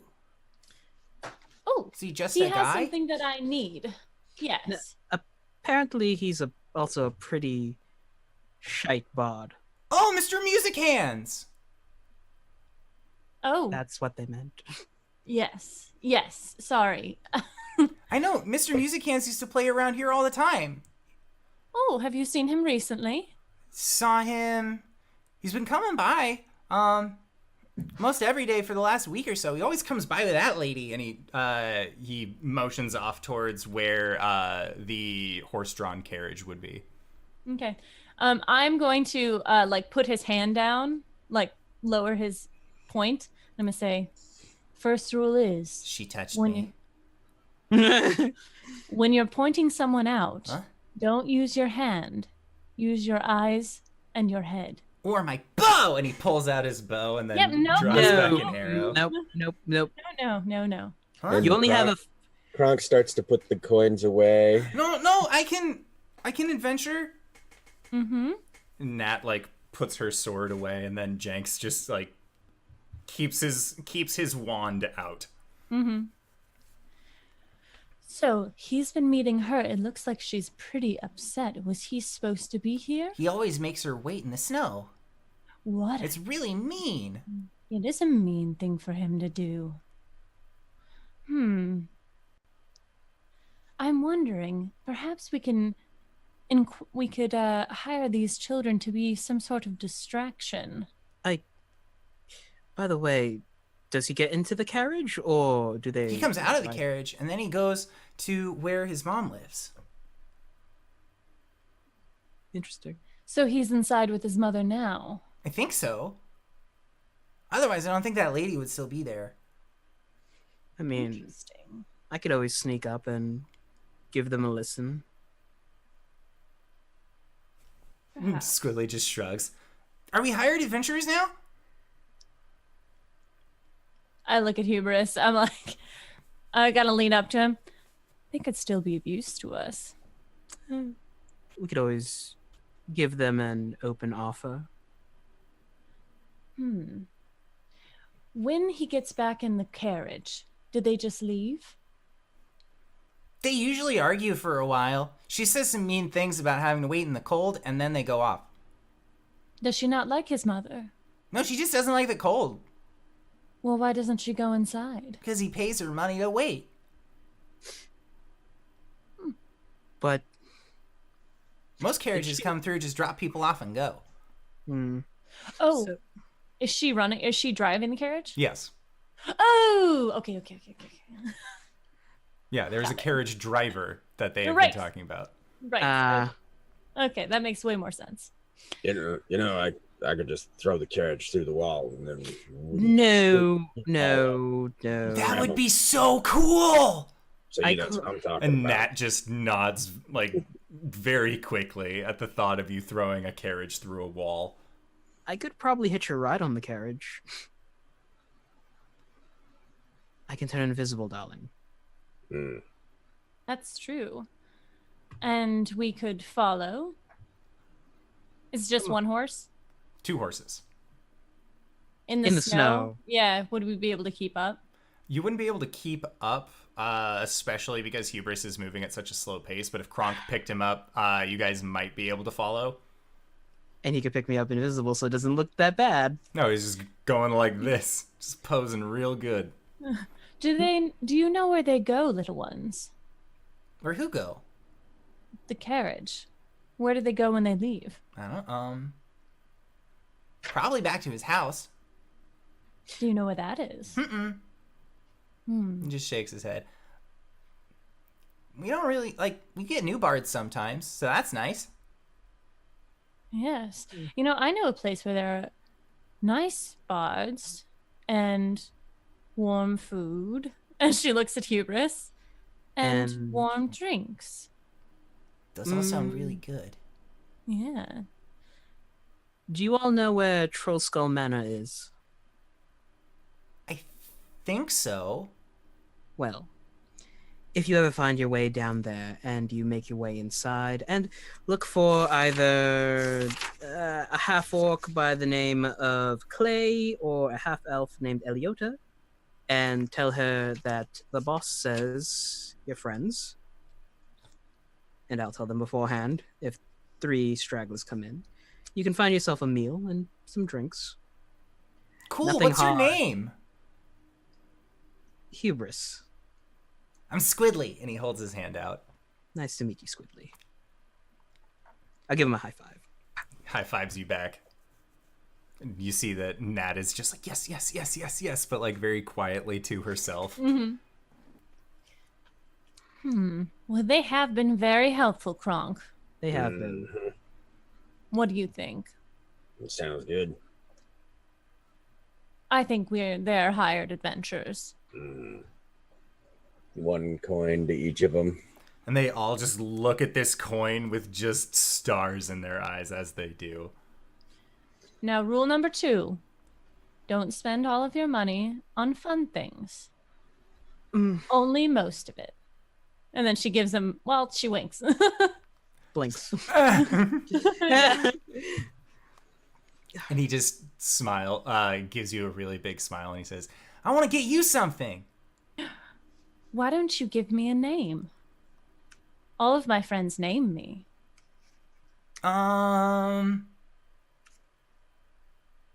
You're, If you want to think about it for a Fire little bit, Lady. Yeah. that's acceptable.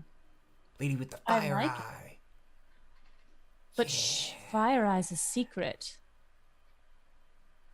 Secret. He makes that motion to Jenks and Nat, and then they both bring up their fingers for a secret as well.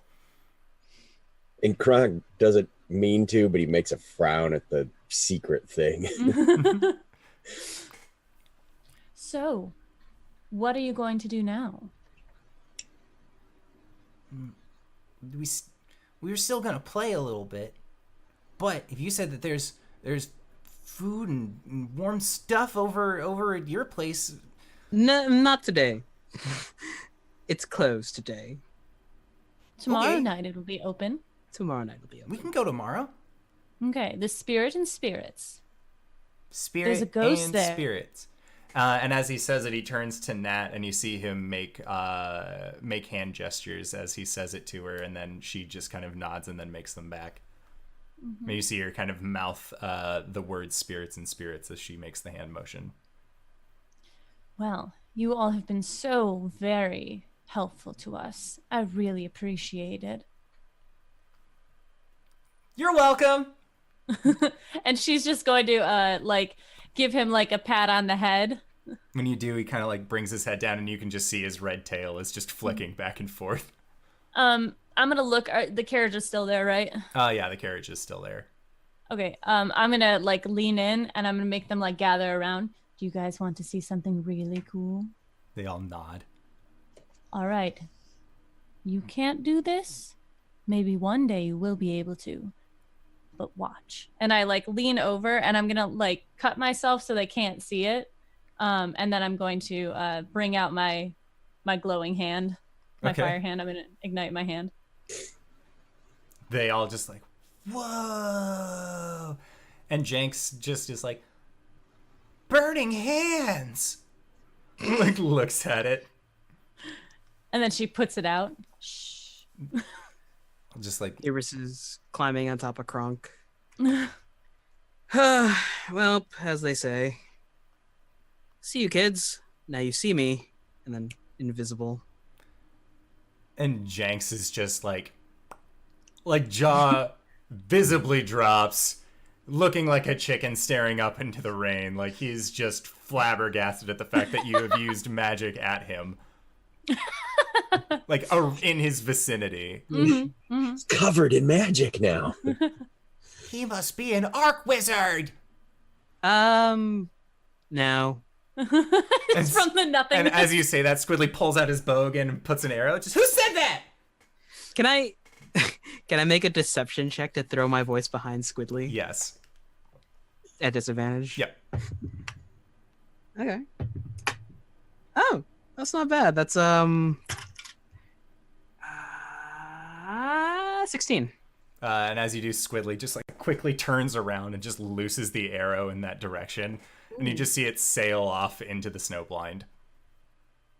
Heh. Now, who's the oldest amongst you? And Nat raises her hand. Do you know how old you are? She puts up both of her hands. Ooh, Shows that's all a the good fingers. age.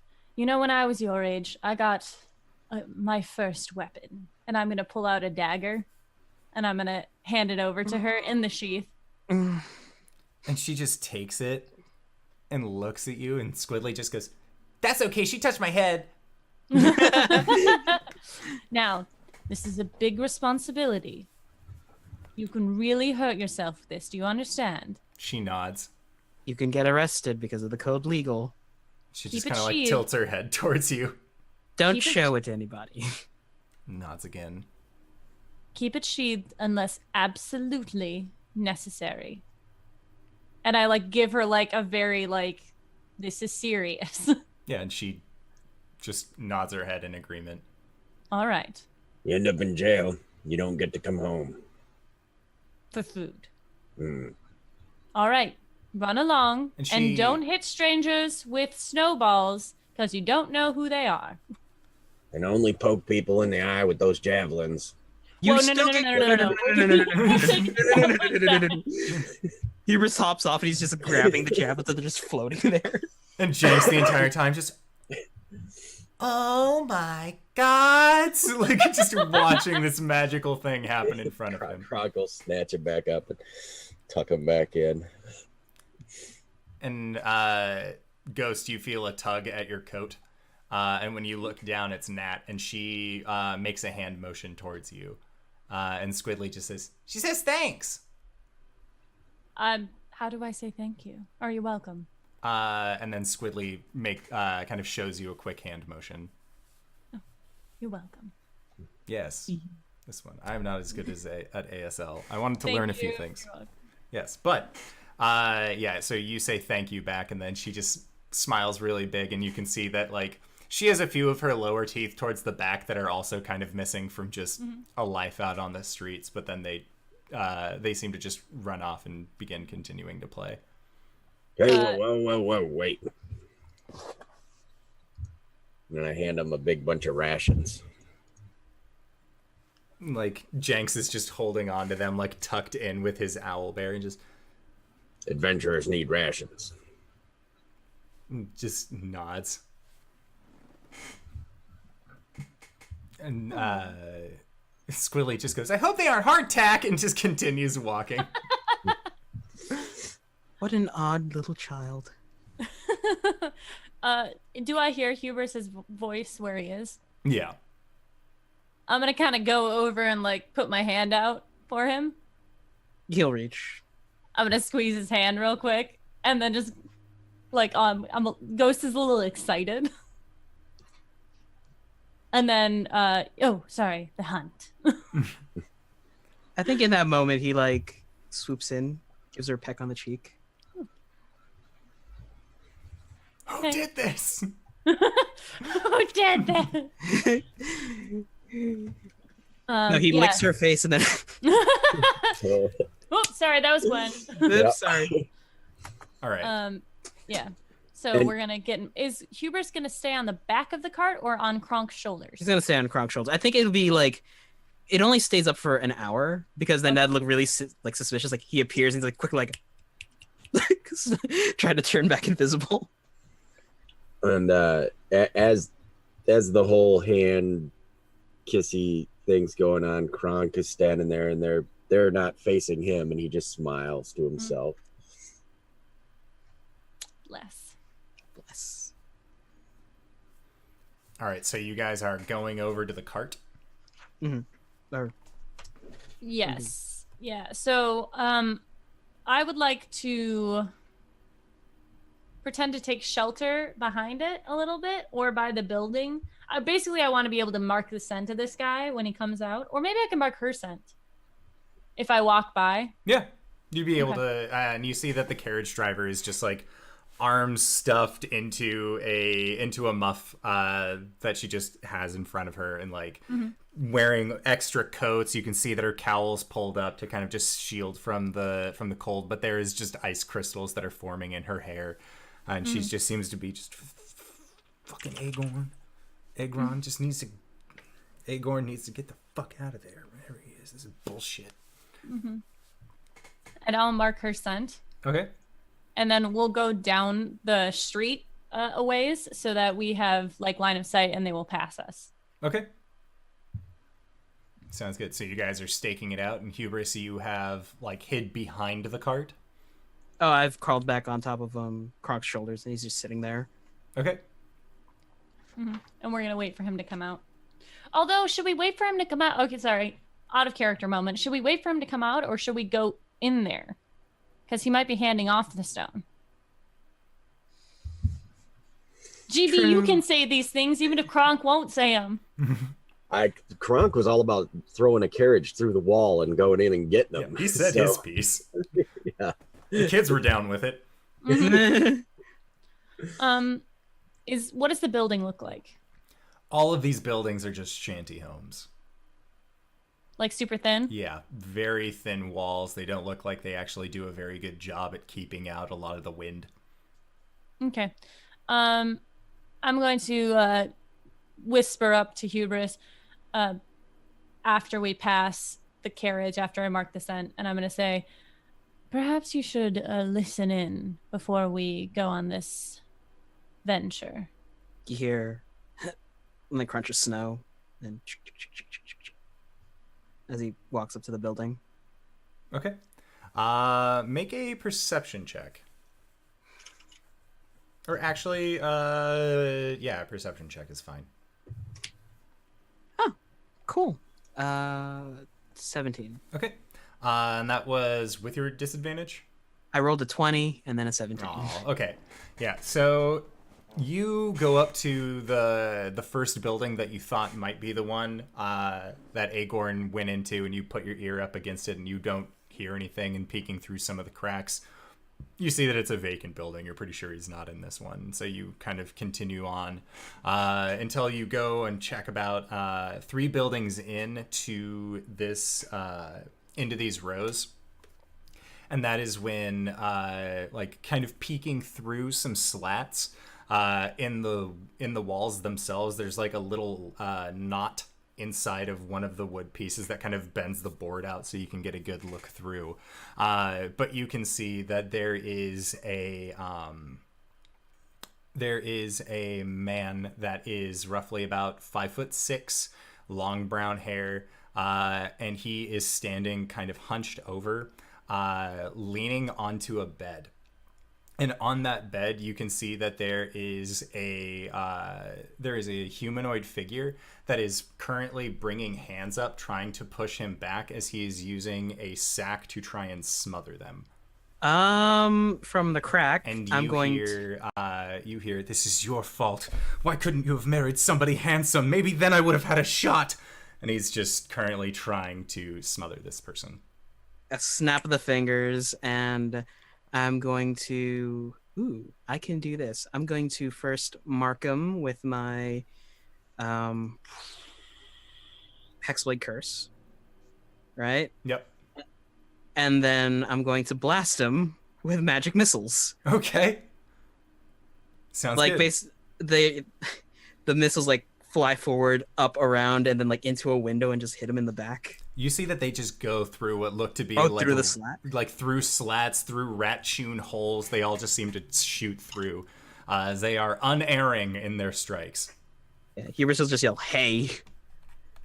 And then that is 2, 6. Hold on, I need to do math. Okay.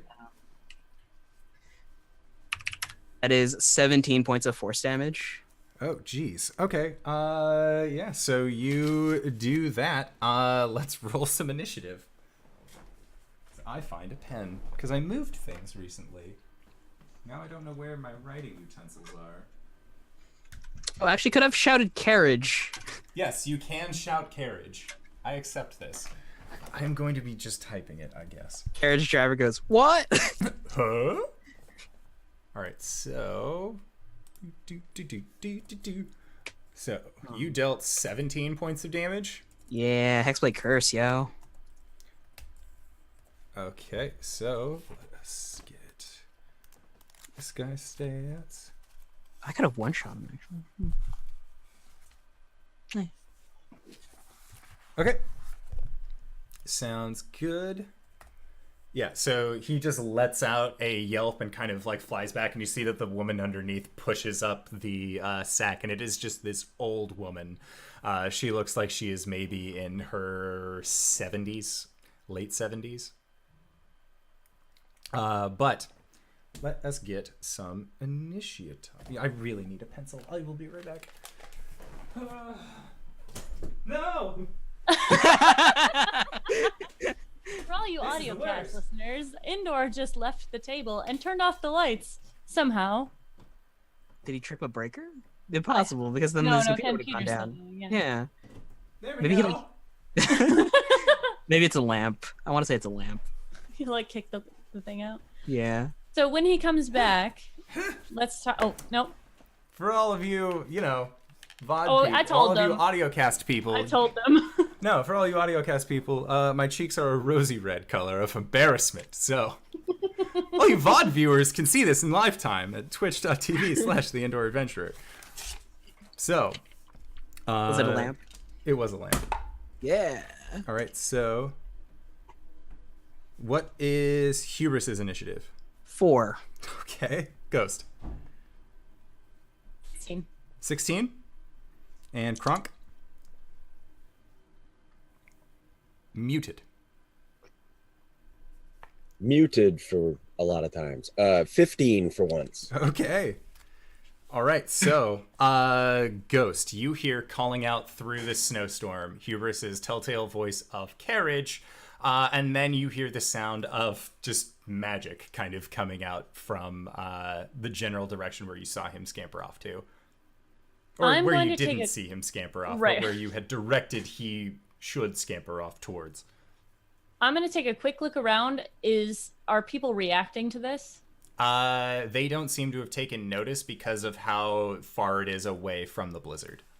What about the chick in the carriage? In the carriage, when Hubris yells out carriage, she just kind of like starts a little bit and looks around, not really sure Okay. who's calling for her. Okay, then I will quickly move away towards I'll give Kronk a look like, of course, and then quickly try to find Hubris, which he's visible now, right? Yes. He He broke his invisibility. Okay. So yeah, I'll try to find him Okay. if I can. Yeah, no, it's very easy to find him because he maybe went off 20 feet from where you were, just around some houses. So you can go and you actually see him just like peeking in through a hole, or I guess he'd be standing up now. I will try to. Do these houses have back doors? They have a singular door. They look like just little cube houses. Yeah. I'll go to that. Okay. If Kronk is nearby, oh, that's not my turn. Never mind. And then I'll if I need to double move or whatever, I'll open the door and You can get about 5 feet into the building on a single move. Okay. And then so what do I see when I open the door? So when you see opening the door is just this like human figure that just has his hands above his head, having been peppered by magic missiles. And you see that he's looking around very quickly now, not really sure where this came from, what's happening. And he says, "It wasn't supposed to be like this." And you see that there is this like 75-year-old woman who's just like having a coughing fit and is just looking at horror at this human figure. At me or him? Human figure, not shifter. Oh, right. Sorry. Right. I'm going to I'm just gonna say the dude, and then I'm going to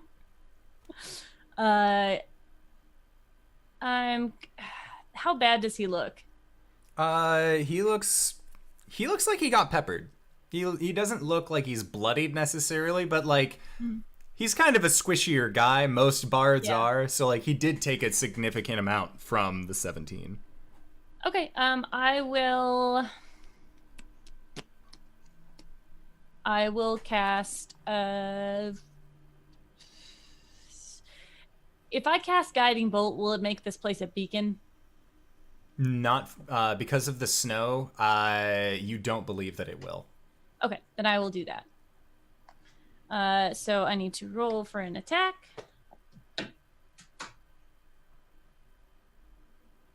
8. All right, that does not hit. So yeah, you go to cast a guiding bolt towards him, and he just dodges out of the way as this bolt comes through and shatters up against the back wall of this building. And you can see that some of the boards actually bust outward because they are not the most flimsy of boards. I look at the boards. I look at the lady. I'm like, I'll fix that. And then I'll kind of just make myself I'll be in the doorway basically. Okay, Kronk, it is your turn. And you have heard Kronk, carriage get yelled out, and then Ghost took off. Yeah, Kronk chuckles to himself. He's like, carriage.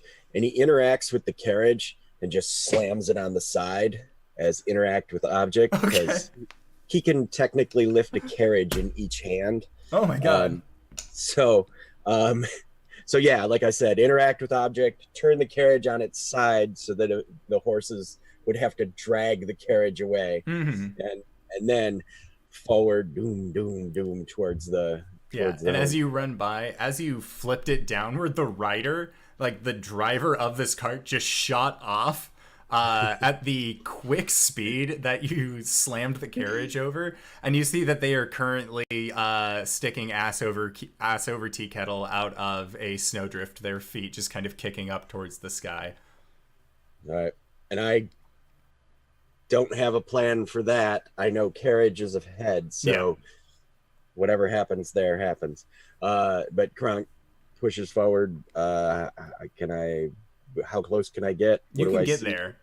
You can easily get there, yeah. Okay. And you see that Ghost is just standing in the doorway. Okay. Then I guess I stop behind her. Okay. I still have an action, correct? Yep. Then I guess I ready an attack. Okay, sounds good. Ready an attack, ball and chain to subdue. Got it. So, Hubris, it's your turn. Bottom of the barrel, got it. Actually, no. Oh. Yeah, he went below you. Oh. I'm gonna try and use my Ray of Frost to freeze his feetsies to the ground, like, subdual damage. Okay. I don't What believe is in that? it. Ray of Frost? Get that Monday night subdual damage BS out of here. Yeah, I'm going for the kill. Our only lead on the stone. That's why Kronk specified. We're learning. Oh, hey, that's 16. Yeah, 16 hits. Yay. That's not the right dice. That's the right dice. Yeah. 3 points of cold damage. Okay. And then does he take any extra from the curse? Oh, yeah. So that's 5 points of cold damage. 3 points of cold damage, 2 points of necrotic. Okay. Got it. He is officially bloodied. Where's it Justin? Oh, whatever. All right, so Yeah. it is his turn, and he looks at the group of you, and you see he just says, "What the fuck? Look, no!" And as he says that, you see he actually turns invisible. And then make a Ghost and Kronk make a perception check.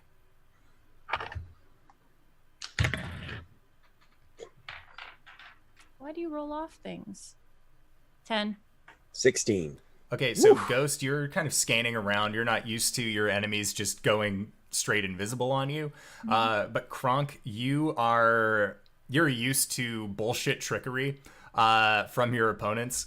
And what you end up seeing is that the hole that Ghost had blasted in the back of the building, that pieces of wood are actually getting kind of like moved and stretched out as it looks like somebody is trying to Winnie the Pooh their way out of the back hole.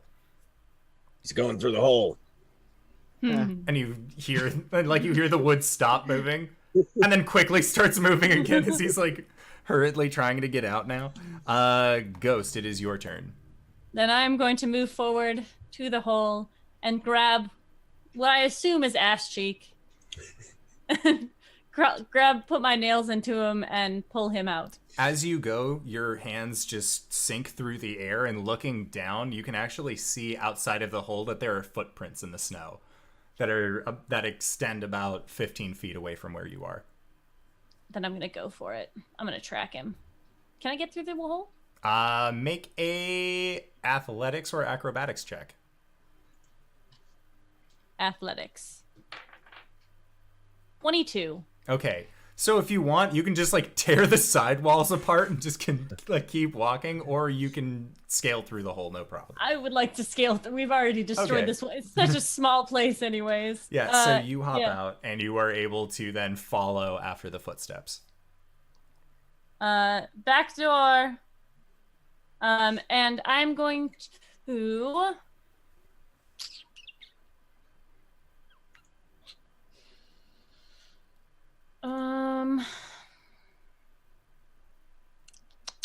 Gosh.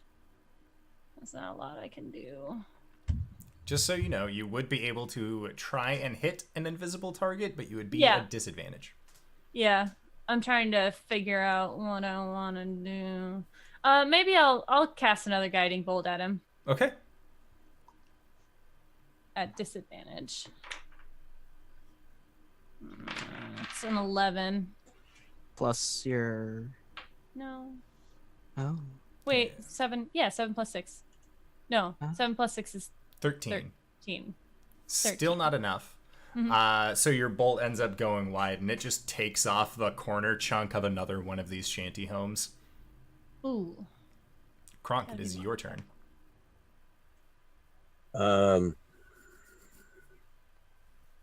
Instinct says blow through the house, but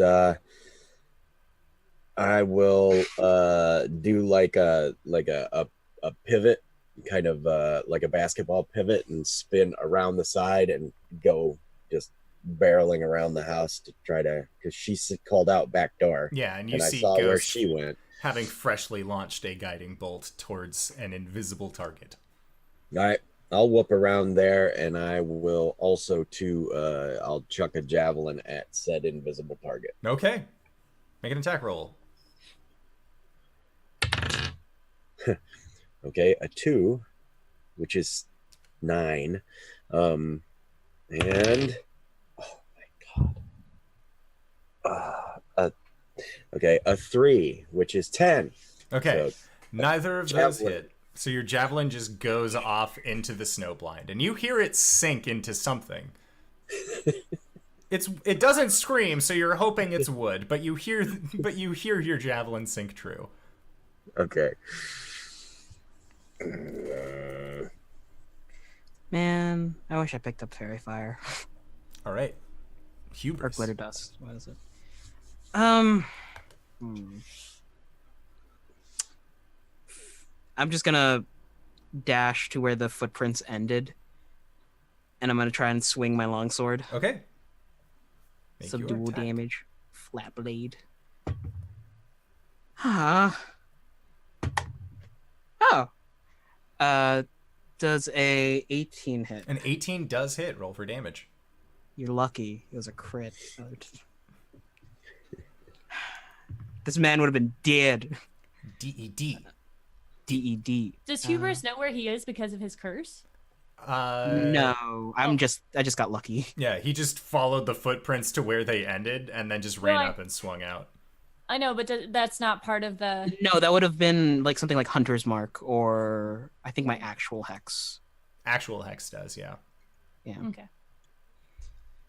There goes my love. 12 points of slashing damage. Okay. And as you do,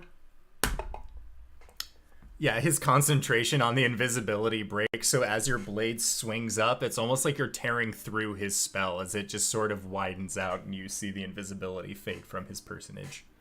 What kind of monster tries to kill their own mother?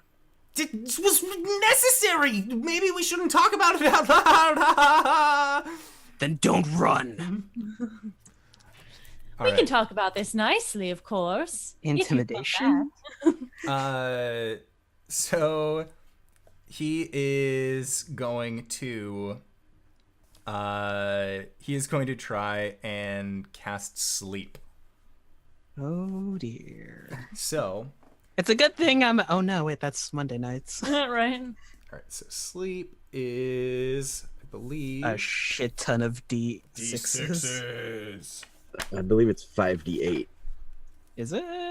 Well, it depends on. I guess it depends on the higher level. Sleep is 5d8. Fuck. 1, 2, so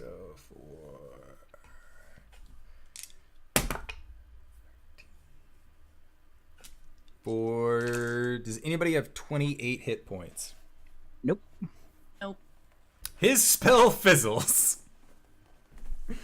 And then he just looks at the two of you and just raises his hands up and just, oh, what a jokester am I! Such a, I don't want to die.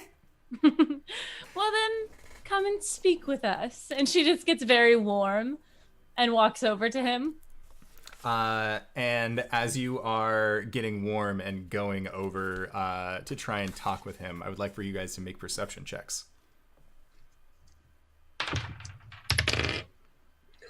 10. You're Oh. supposed to stay on the paper. 17. Uno. Okay. 10, 17, and a 1. So all but Kronk notice that as this bard currently has his hands up and he says he doesn't want to die, you look around and you can see that there are actually kind of shadowed forms that are emerging from on top of these buildings that are surrounding you. And it looks like there are about 7 of these individuals. All of these just humanoid forms that then hop down into the snow. And you see one of them pulls out a short sword and points over towards you and says, he's coming with us. Well, fuck. How many of them are there? You see that there are 7 of them. And who are you? And with that, he just kind of like puts his hands out to the side in a manner of fashion that kind of says you should already know who this is. And he says, "We're the Zents. The fuck do you think we are?" And you can see that all of these individuals are wearing these black robes around them. Well, then we're on the same side. And they look at you and says, "Then you won't mind if we take him." Who are you taking him to? If we got the same orders, then someone's not talking to someone. That's none of my fucking problem, lady. You've got a bigger problem. Me. And he just kind of like turns around and looks at you. And he just sort of smiles to himself. And then he motions with his hand, and you see that 3 of these individuals actually go up directly onto you, Kronk. All right. All right. So... Back into initiative? Yeah, it is back into initiative as these individuals are all swarming onto you guys. So they are going to move in 2 groups, one of which acts first. This would be great if we had one more person.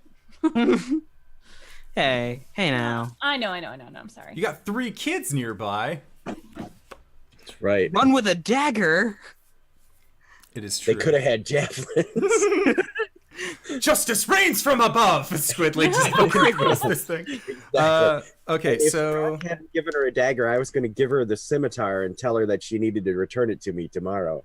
So, all right, so it was cool. I liked the dagger thing. Kronk, the 3 that are on you does a 17 hit. Yes, 17 does hit. So only one of them is actually going to be able to strike out and do any reasonable kind of damage against you. So that is going to be a single d6 for 3 points of damage. And then they are going to raise their weapons again, and they are going to try and take a round of multi-attacks onto you. I'm guessing a 15 doesn't hit? Armor class 16. Yeah, so all of these hits are just coming, trying to strike out against you, and you just seem to be dodging them, no problem. Ghost, it is your turn. Okay. Fuck. Are they... Can I get on the other side of him so he can't run away without... Yeah, you'd be able to kind of swivel around. Okay, I'm going to do that. I'm going to use a bonus action to cast Shield of Faith on myself. Okay. Giving me a +2 to my AC. And then I am going to...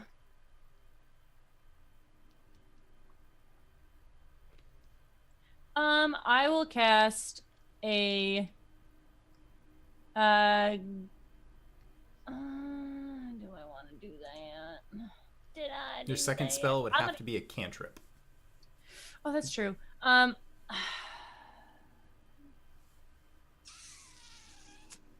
Toll the Dead is really loud, isn't it? Only the person receiving it hears the sound. Oh, cool. Then I'll do Toll the Dead on the main guy. Okay. And he needs to make a wisdom save. He fails. Okie dokie. Oh, shit. Oh, God. Good thing I have so many dice. And then he takes 7 points of necrotic damage. Okay. Sounds good. He's going to take that in stride. Doesn't like it, but he takes it. Kronk, it is your turn. All right. Massive greatsword comes winging around for the first guy. Okay. 19. 19 hits. Roll for damage.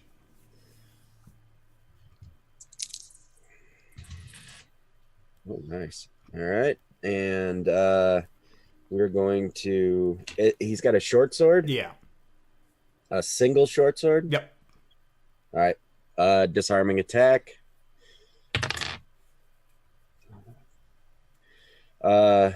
So 10 on the dice, 5 with my strength, and another 4. Oh, it's 19. He's dead. All right. Okay. Great sword. Straight through him. All right. Yeah, his blood just splatters against the snow, and you see that the one who had kind of been like talking a little bit of shit, his eyes get wide for a brief second, just And then action surge, next attack. It's with 7 is only 9. Okay. So the guy saw the first guy get splashed, and as he came with the second one, that guy's like, I'm out. Nope, just like rolled off to the side, Dark Souls style. Got Snow it. flies. Got it. So then next up is this stronger individual who is actually going to run over to you. He's going to rush over towards Hubris, actually, seeing is that you are undefended, and he is going to bring down his mace and try and hit it against your knee. Does a 17 hit? I'll let it hit. Okay. And as it like clocks into his knee, Hubris tilts his head, smiles, hellish rebuke. Okay. You're going to take 8 points of bludgeoning damage. Okay. And 3d10. He has to make a Dex 14. Okay. He does not. That's the.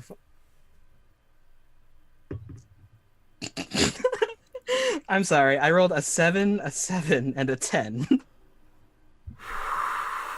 So, much as Can I- Hubris's MO, feel free to describe this. You see Hubris like tilt his head, smile, and ice starts forming around him into the form of an Iron Maiden, and it just shuts. Awesome. Yeah, and like, because it's this icy Iron Maiden that closes, you just see this blood splatter on the inside that begins to kind of pool down to the bottom. And just begins soaking out, and these other agents just sort of like look at that, and they're like, they're having some serious second guesses about whether or not this is something that they actively want to be doing or not. Another one is going to rush over and try and strike out against Ghost, and gets a nat 20. Woo! I don't want to go down in this fight. And deals 12 points of bludgeoning damage. That's not good. And then it's going to try and hit you again and is unsuccessful. And then there is a third one who is going to also try and strike out. It's very like, I don't know about striking out against that tiefling. Like, I just watched that Iron Maiden shit happen. That was weird. I'm going to hit against the big guy. He has a sword. I understand that. So somebody is going to come over and try and hit against you, Kronk. And they do not get it on... or you said a 16 is your armor class? Yes. So his 16 is second hit armor. does. All right. And he is going to deal 7 points of bludgeoning damage. You know what? I flex out. I'm gonna shrug that off. Okay. Yeah.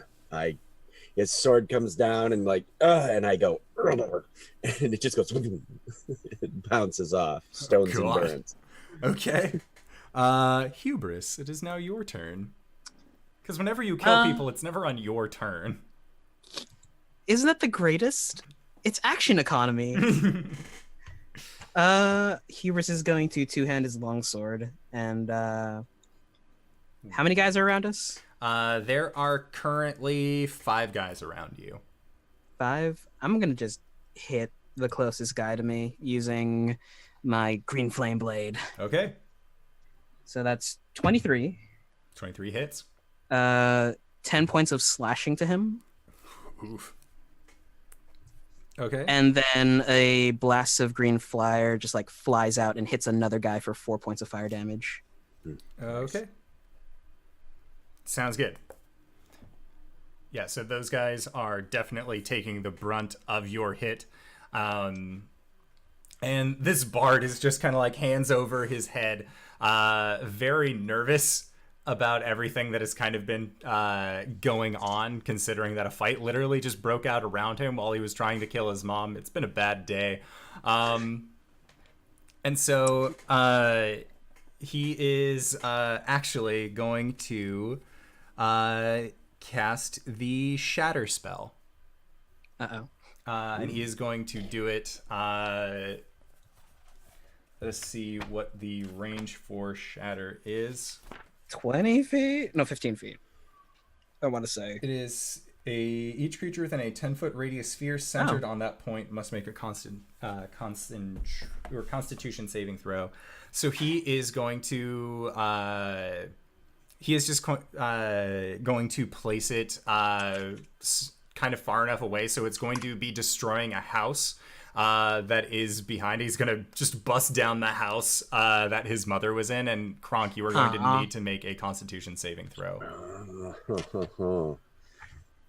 What an asshat. All right.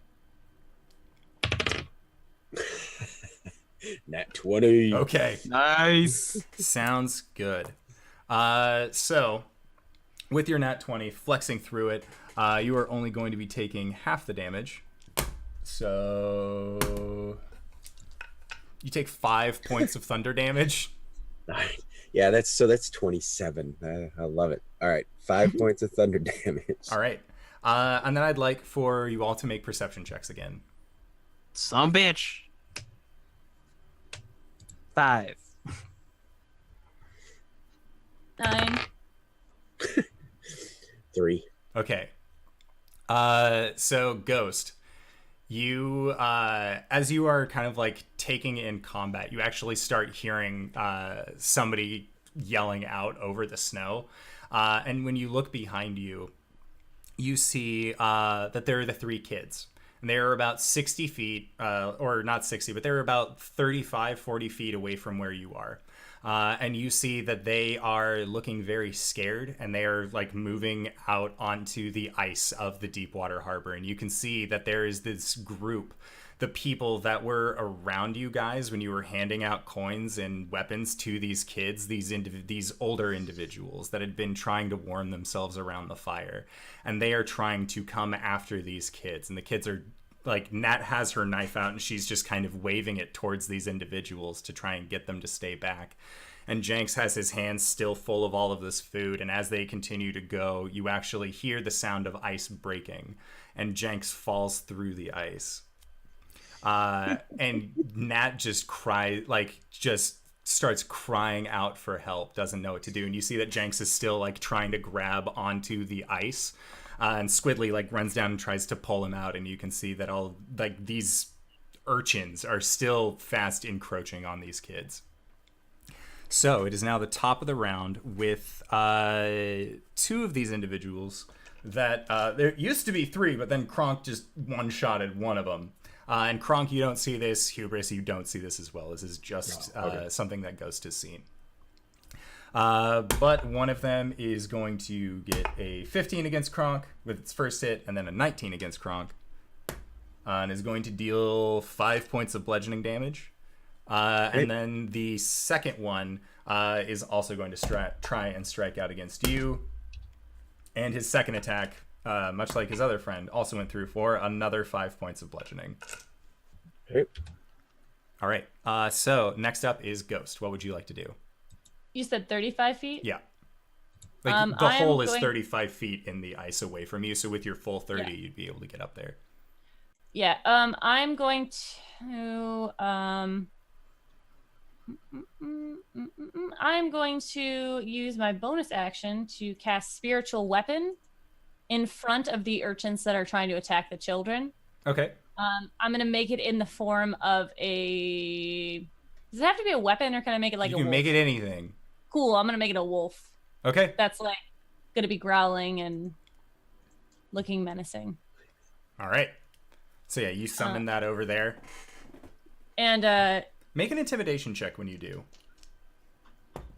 for it or me? That's 18. I don't think I have anything to intimidation. You can use your strength modifier for intimidation. Oh fuck yeah.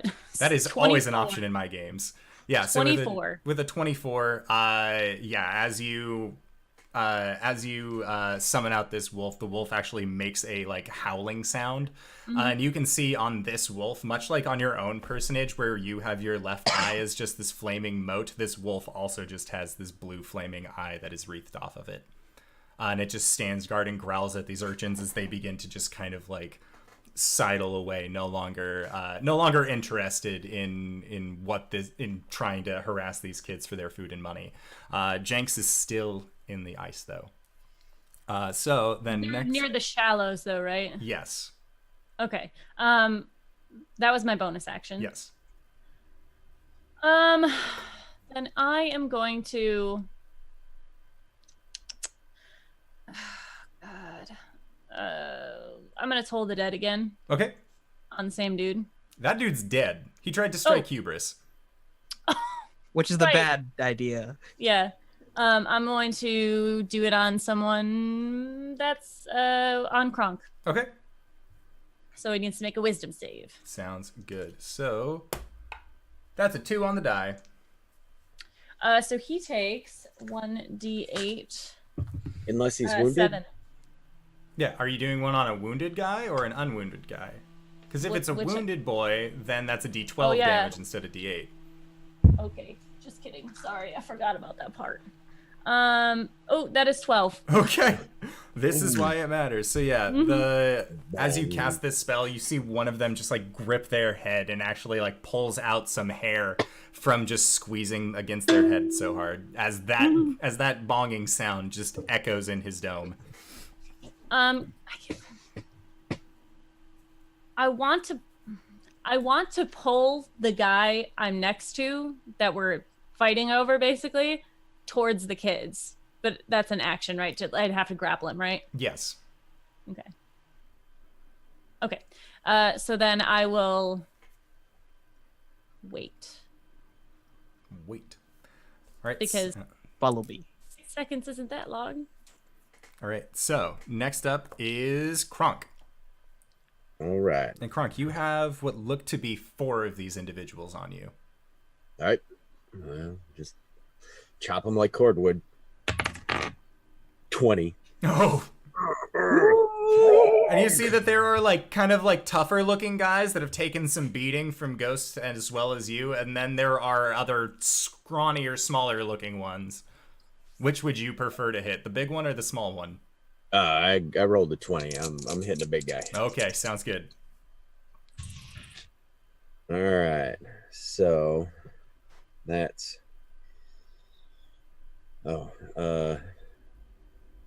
13. And then it's double dice, right? Yep.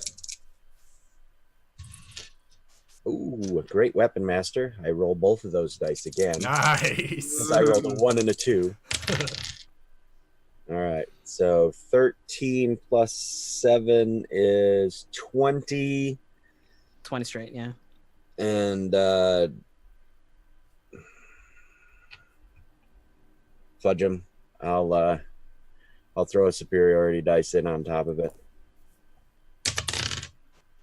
And another 7 on top of that. So 27 altogether. Your analogy of chopping them down like cordwood stays true, Kronk Gorblatz. Okay. All right.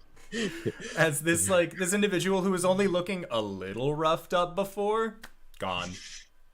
All right. Good spending of dice. Was it way overkill? It was overkill by 3 points. Ah, good. Then not too bad. All right. All right, so that was his turn. These other ones are gonna... and I say to the little guy, I'm like, you're better off with us. They are going to do Yeah, so they kind of like take note of the situation, and then they all just start booking it in different directions. And then the one that is near you, Ghost, as well as with the bard, looks at you and just says, "Better hope you have a healer," and then just brings down his mace on the bard. And he is going to crit against the bard boy. That's okay, as long as he doesn't kill him. Yeah, and so just with a single clock to the side of this bard's face, they just spin and down into the snow, passed out. Cool. And you can see that there is just a pool of red kind of building up in the snow around their face as these guys all just begin to run. Ghost, you would be able to make an attack of opportunity against the one that struck out against the bard, because he used an attack action rather than a disengage, like all of the ones so wisely did with Kronk. It's a 18. Okay. Yeah. Roll for damage.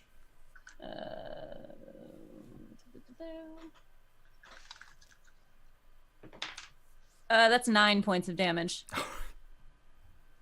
So he I'm goes. very strong. He goes to try and try to run away. How do you drop him?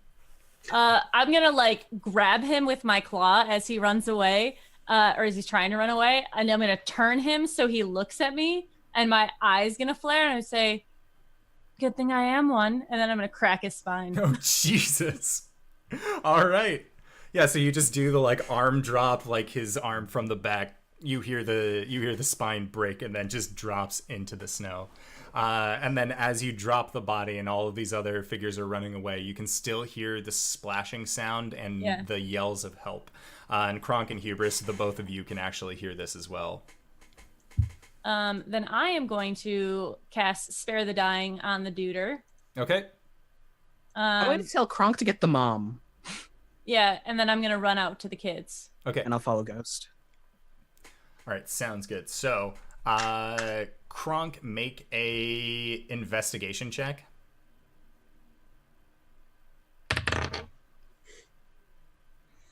Yeah, very Kronk. 5. All right, so moving apart all of these boards, you actually do find this old woman, but you aren't sure what state of being she is currently in. Mostly because there are boards that had fallen onto her from the shatter, so you can see that there's a big piece kind of jutting out of her arm. But yeah, I don't have any actions or anything, right? Yeah. You could make a medicine check if you wanted. Perfect. That's what I was hoping for. That 20. Yes. Fucking roll! So in one of those "No, you're not dying on me today," surgeon moments, you make sure that normally you know that you would need a tourniquet, but at the same time you know that if you just squeeze pretty hard with your hand, it would stop most blood flow anyways. So you manage to just use your hands for this raw medical treatment and get that large piece of wood out of her arm, seal it up real quick, just kind of keeping the wound closed with your hand. And you can see that she has a little bit of sweat on her face, but she is still breathing. And I believe you have a medical kit, correct? Yes. All right, correct. so you're going to be taking this time to then medicine her up so that way she's not dead. Yep. All right. Sounds good. I'm going to tell Hubris to stay with him, the guy who's downed, because we've been through a lot of trouble for this dude. And then I'm going to run out to the kids and do something, unless Hubris is going to do something. And you see that Squidly is trying to grab hold of Jenks's arm and pull him, and he's trying to push backwards with his feet across the ice, which is just causing him to slip and slide a little bit towards Jenks. And the entire time, you didn't have to eat so many rations! Just trying to pull his friend up out of the ice. I'm going to tell him to get back. I'm going to have my spiritual weapon make an attack against me. No, wait. Would that work? Would it be able to hold me up as I grab in there? Or is it not that? If Jenks I can just is grab him. you could grab and lift him up. Okay. You would need to make an athletics check, though. Oh, an athletics check. Oh, geez. Is there still a crowd? There is not a crowd of urchins. It seems 16. like they have all dispersed. Whew, that could have ended poorly. A 16, you say? Yeah. All right. Yeah, so gentle off to the side. With your 16, you do manage to just like one hand pull Jenks up out of the ice. And when you do, you see that he like is holding his arm shaking onto a waterlogged stuffed owlbear. Oh, you saved the owl bear. Yeah. Yeah, I'm gonna tell them to come with me, and I'm gonna dispel my magic weapon or my spiritual weapon. And as you're going, Jenks is just like teeth chattering. You can tell that he's very, very cold. Yeah. And Squidly is just kind of like slapping him on the face and just, she's a wizard! She's a wizard! She's a wizard! Like, they saw you cast a magic spell and dismiss it. They don't know the difference. Yeah. That's fine. And you hear just Jenks say, kind of like under his breath, just, guardian angel. Bless. I'm gonna bring them over to Hubris, and I'm gonna tell Kronk, we gotta move. Yeah. The entire time, Hubris had like taken a knee over the bard, like he had the knee pressed into the bard's back to make sure it didn't move. Spare the Dying doesn't bring them up; it just stops them. No, from it dying. just stops them from bleeding out. Oh, So what he's the at- fuck happened to this one? Oh, he fell in the water. Will you please? Yeah, Hubris like just puts both hands on his cheeks and tries to like dry him completely, and then he just starts taking off his jacket and wrapping it around him. No. You need. Well, you have 3. It's fine. All right, Kronk, can you get him? Let's go. The old lady will be fine. Yep, so old lady over one shoulder. Are you taking the old lady with, or are you just leaving her here?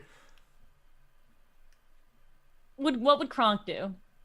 What would Kronk do? You mean Oh, you're muted. it could have been anything.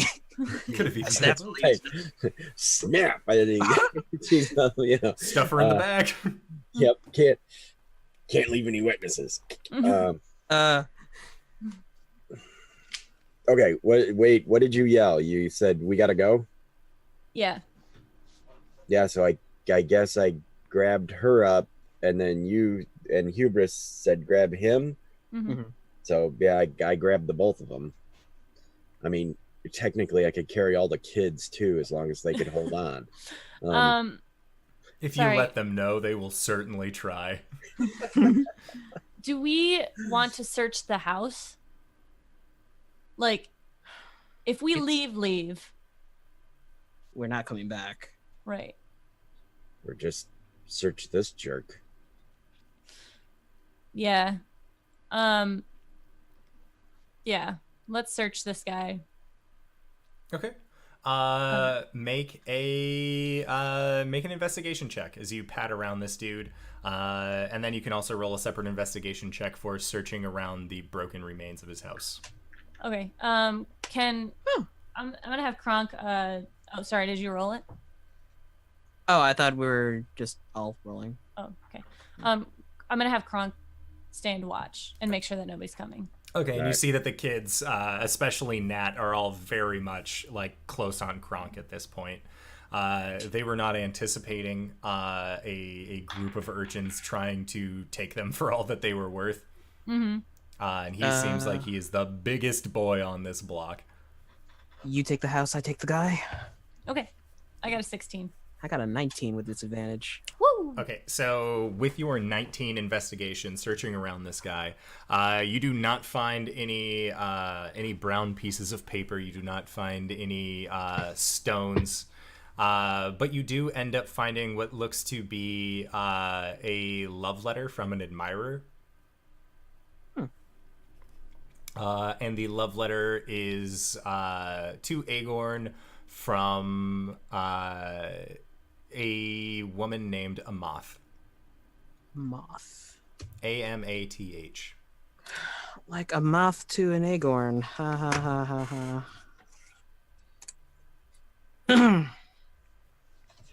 ha.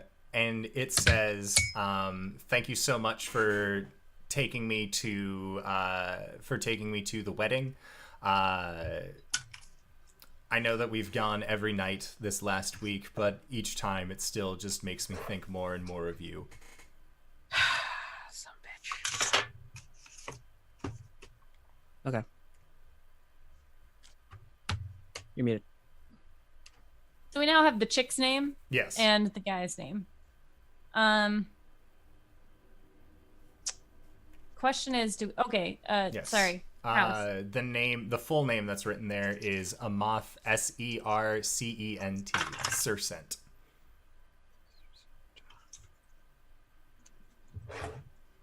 Okay.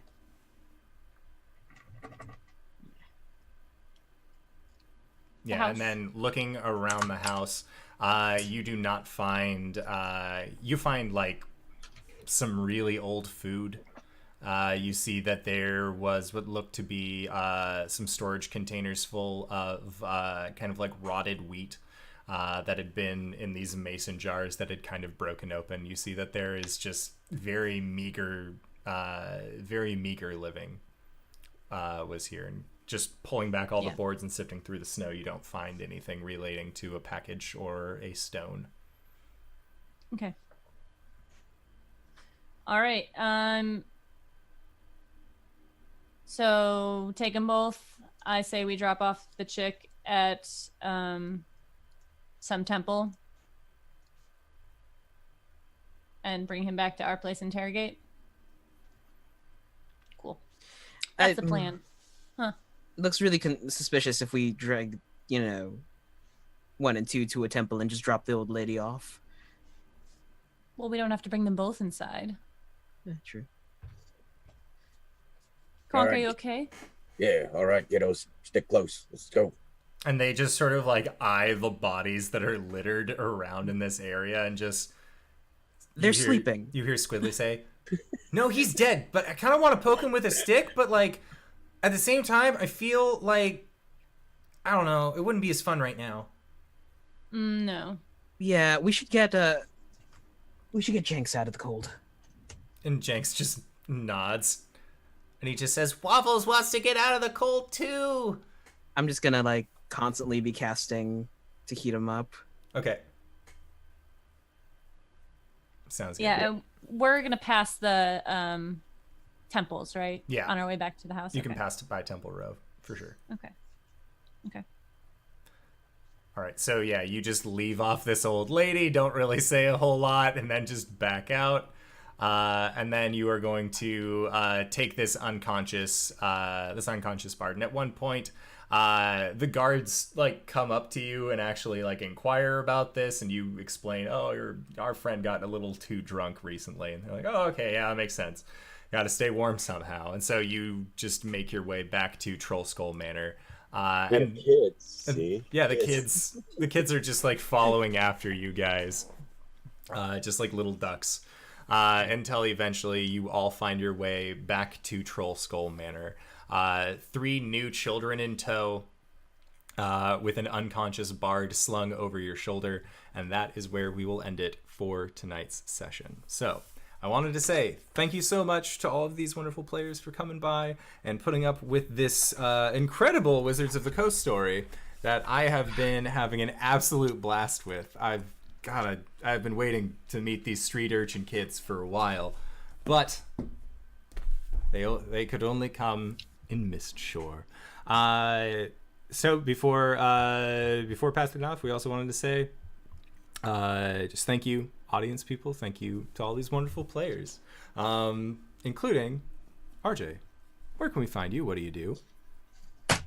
Hey everybody, I am RJ here on the show, but you can catch me at RJustice282 on Twitter and Twitch, where I stream Overwatch with all of these lovely people, and damn it, Barry, who I miss sorely. We miss sorely.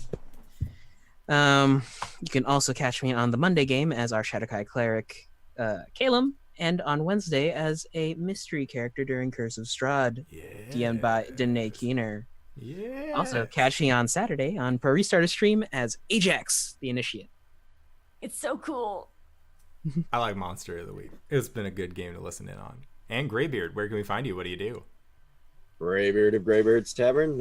You can see me here on Tuesday nights, obviously, as Kronk Gorblatz. And come by on Thursdays over at Pro Restarters channel for Blue Rose, where I play Bevard. And, that's the game of romance and smooches. Yeah. And so we have a good time with that. And then you can pop by on Sunday mornings, Sunday, where I do my own thing on my channel. And, we've got props and fun stuff to play with while we play Darkest Dungeon. So if you like that, pop on by. It's 10 to noon usually, sometimes a little longer. All right. That's it. Sounds good. LB, where can we find you? What do you do? Hi, I'm LBHackEmUp. You can find me here Mondays and Tuesdays. Mondays I play Gwen, and Tuesday I play Ghost, obviously. And Wednesday I will be in the Curse of Strahd game, also playing an interesting character that might be a mystery and also might be related to someone else who's in that game. And then Friday, no, it's not RJ. Oh, Friday I will be. We won't have our Birthright campaign this week. Our DM has a birthday party he must attend for his son, so it's like, I guess it's okay. But you can see me Sunday on Encounter Roleplay's channel in our Fates game. I wasn't there last week, but I'm going to be there this week, and it's calming down, hopefully. Fingers crossed. Gonna Doc-Ock that shit, I'll tell you what. And then, of course, we have our fourth player, who is currently Torvash the Bard, previously Wolf the Rogue. He goes by the online moniker of Dammit Barry, where you can find him on Twitter at Dammit Barry, as well as on Twitch, where sometimes he says that he doesn't stream except on this channel on Tuesdays as those characters, but I've seen him play Assassin's Creed. We know Barry streams. We miss you. Come back, Barry.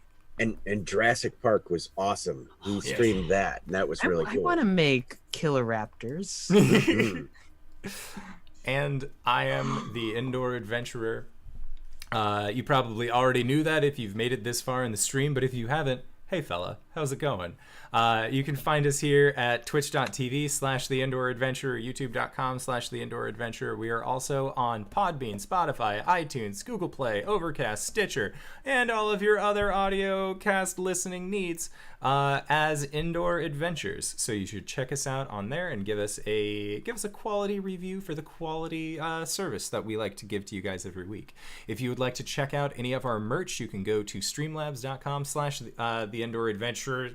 That is like /# because their URL extensions are weird. Or you can just click the link below in this general area. It's a picture of a shirt. You click the shirt and then it'll take you there, unless you're on the audio cast, in which case I've also provided a link to that store in the description of the video. We also have a Patreon, so if you are interested in joining in on our Discord server, getting yourself made as an NPC into our games, just like Greybeard, what happened to Greybeard yesterday, then feel free to join in on that, which I will post a link in the chat window. I was going to say the Window Adventurer, but that is not who I am. So you can check us out on Patreon. We do a lot of cool stuff on there as well. And so that is, and one of the things that we do, I almost forgot, is our after show, a show where we like to ask each other questions either in character or out of character, as well as answer questions fielded to us by the community. So if you ever want to know, what was Hubris thinking when this happened? Why did Kronk do this? Or if another player wants to know, why did you do this thing? Then you totally can at Nights in the Courtyard, which again is found on Patreon, and we are more than happy to be able to deliver that content to you guys. So we are going to go and record that before I end up spending the majority of my night doing edits for all of this stuff. But I almost forgot, I will be on the Wednesday game as well. I'm there. Yay! I am, I swear. I didn't just forget about it. You can turn your brain off. Yeah, I can turn my brain off, and I don't have to DM. I get to play, which I am very excited about. But that is tomorrow. This is today, and today requires DM edits. So I will bid you guys adieu, and we will wish you all a good evening and see you guys next week. All right, everybody. Bye-bye. Bye. Transition!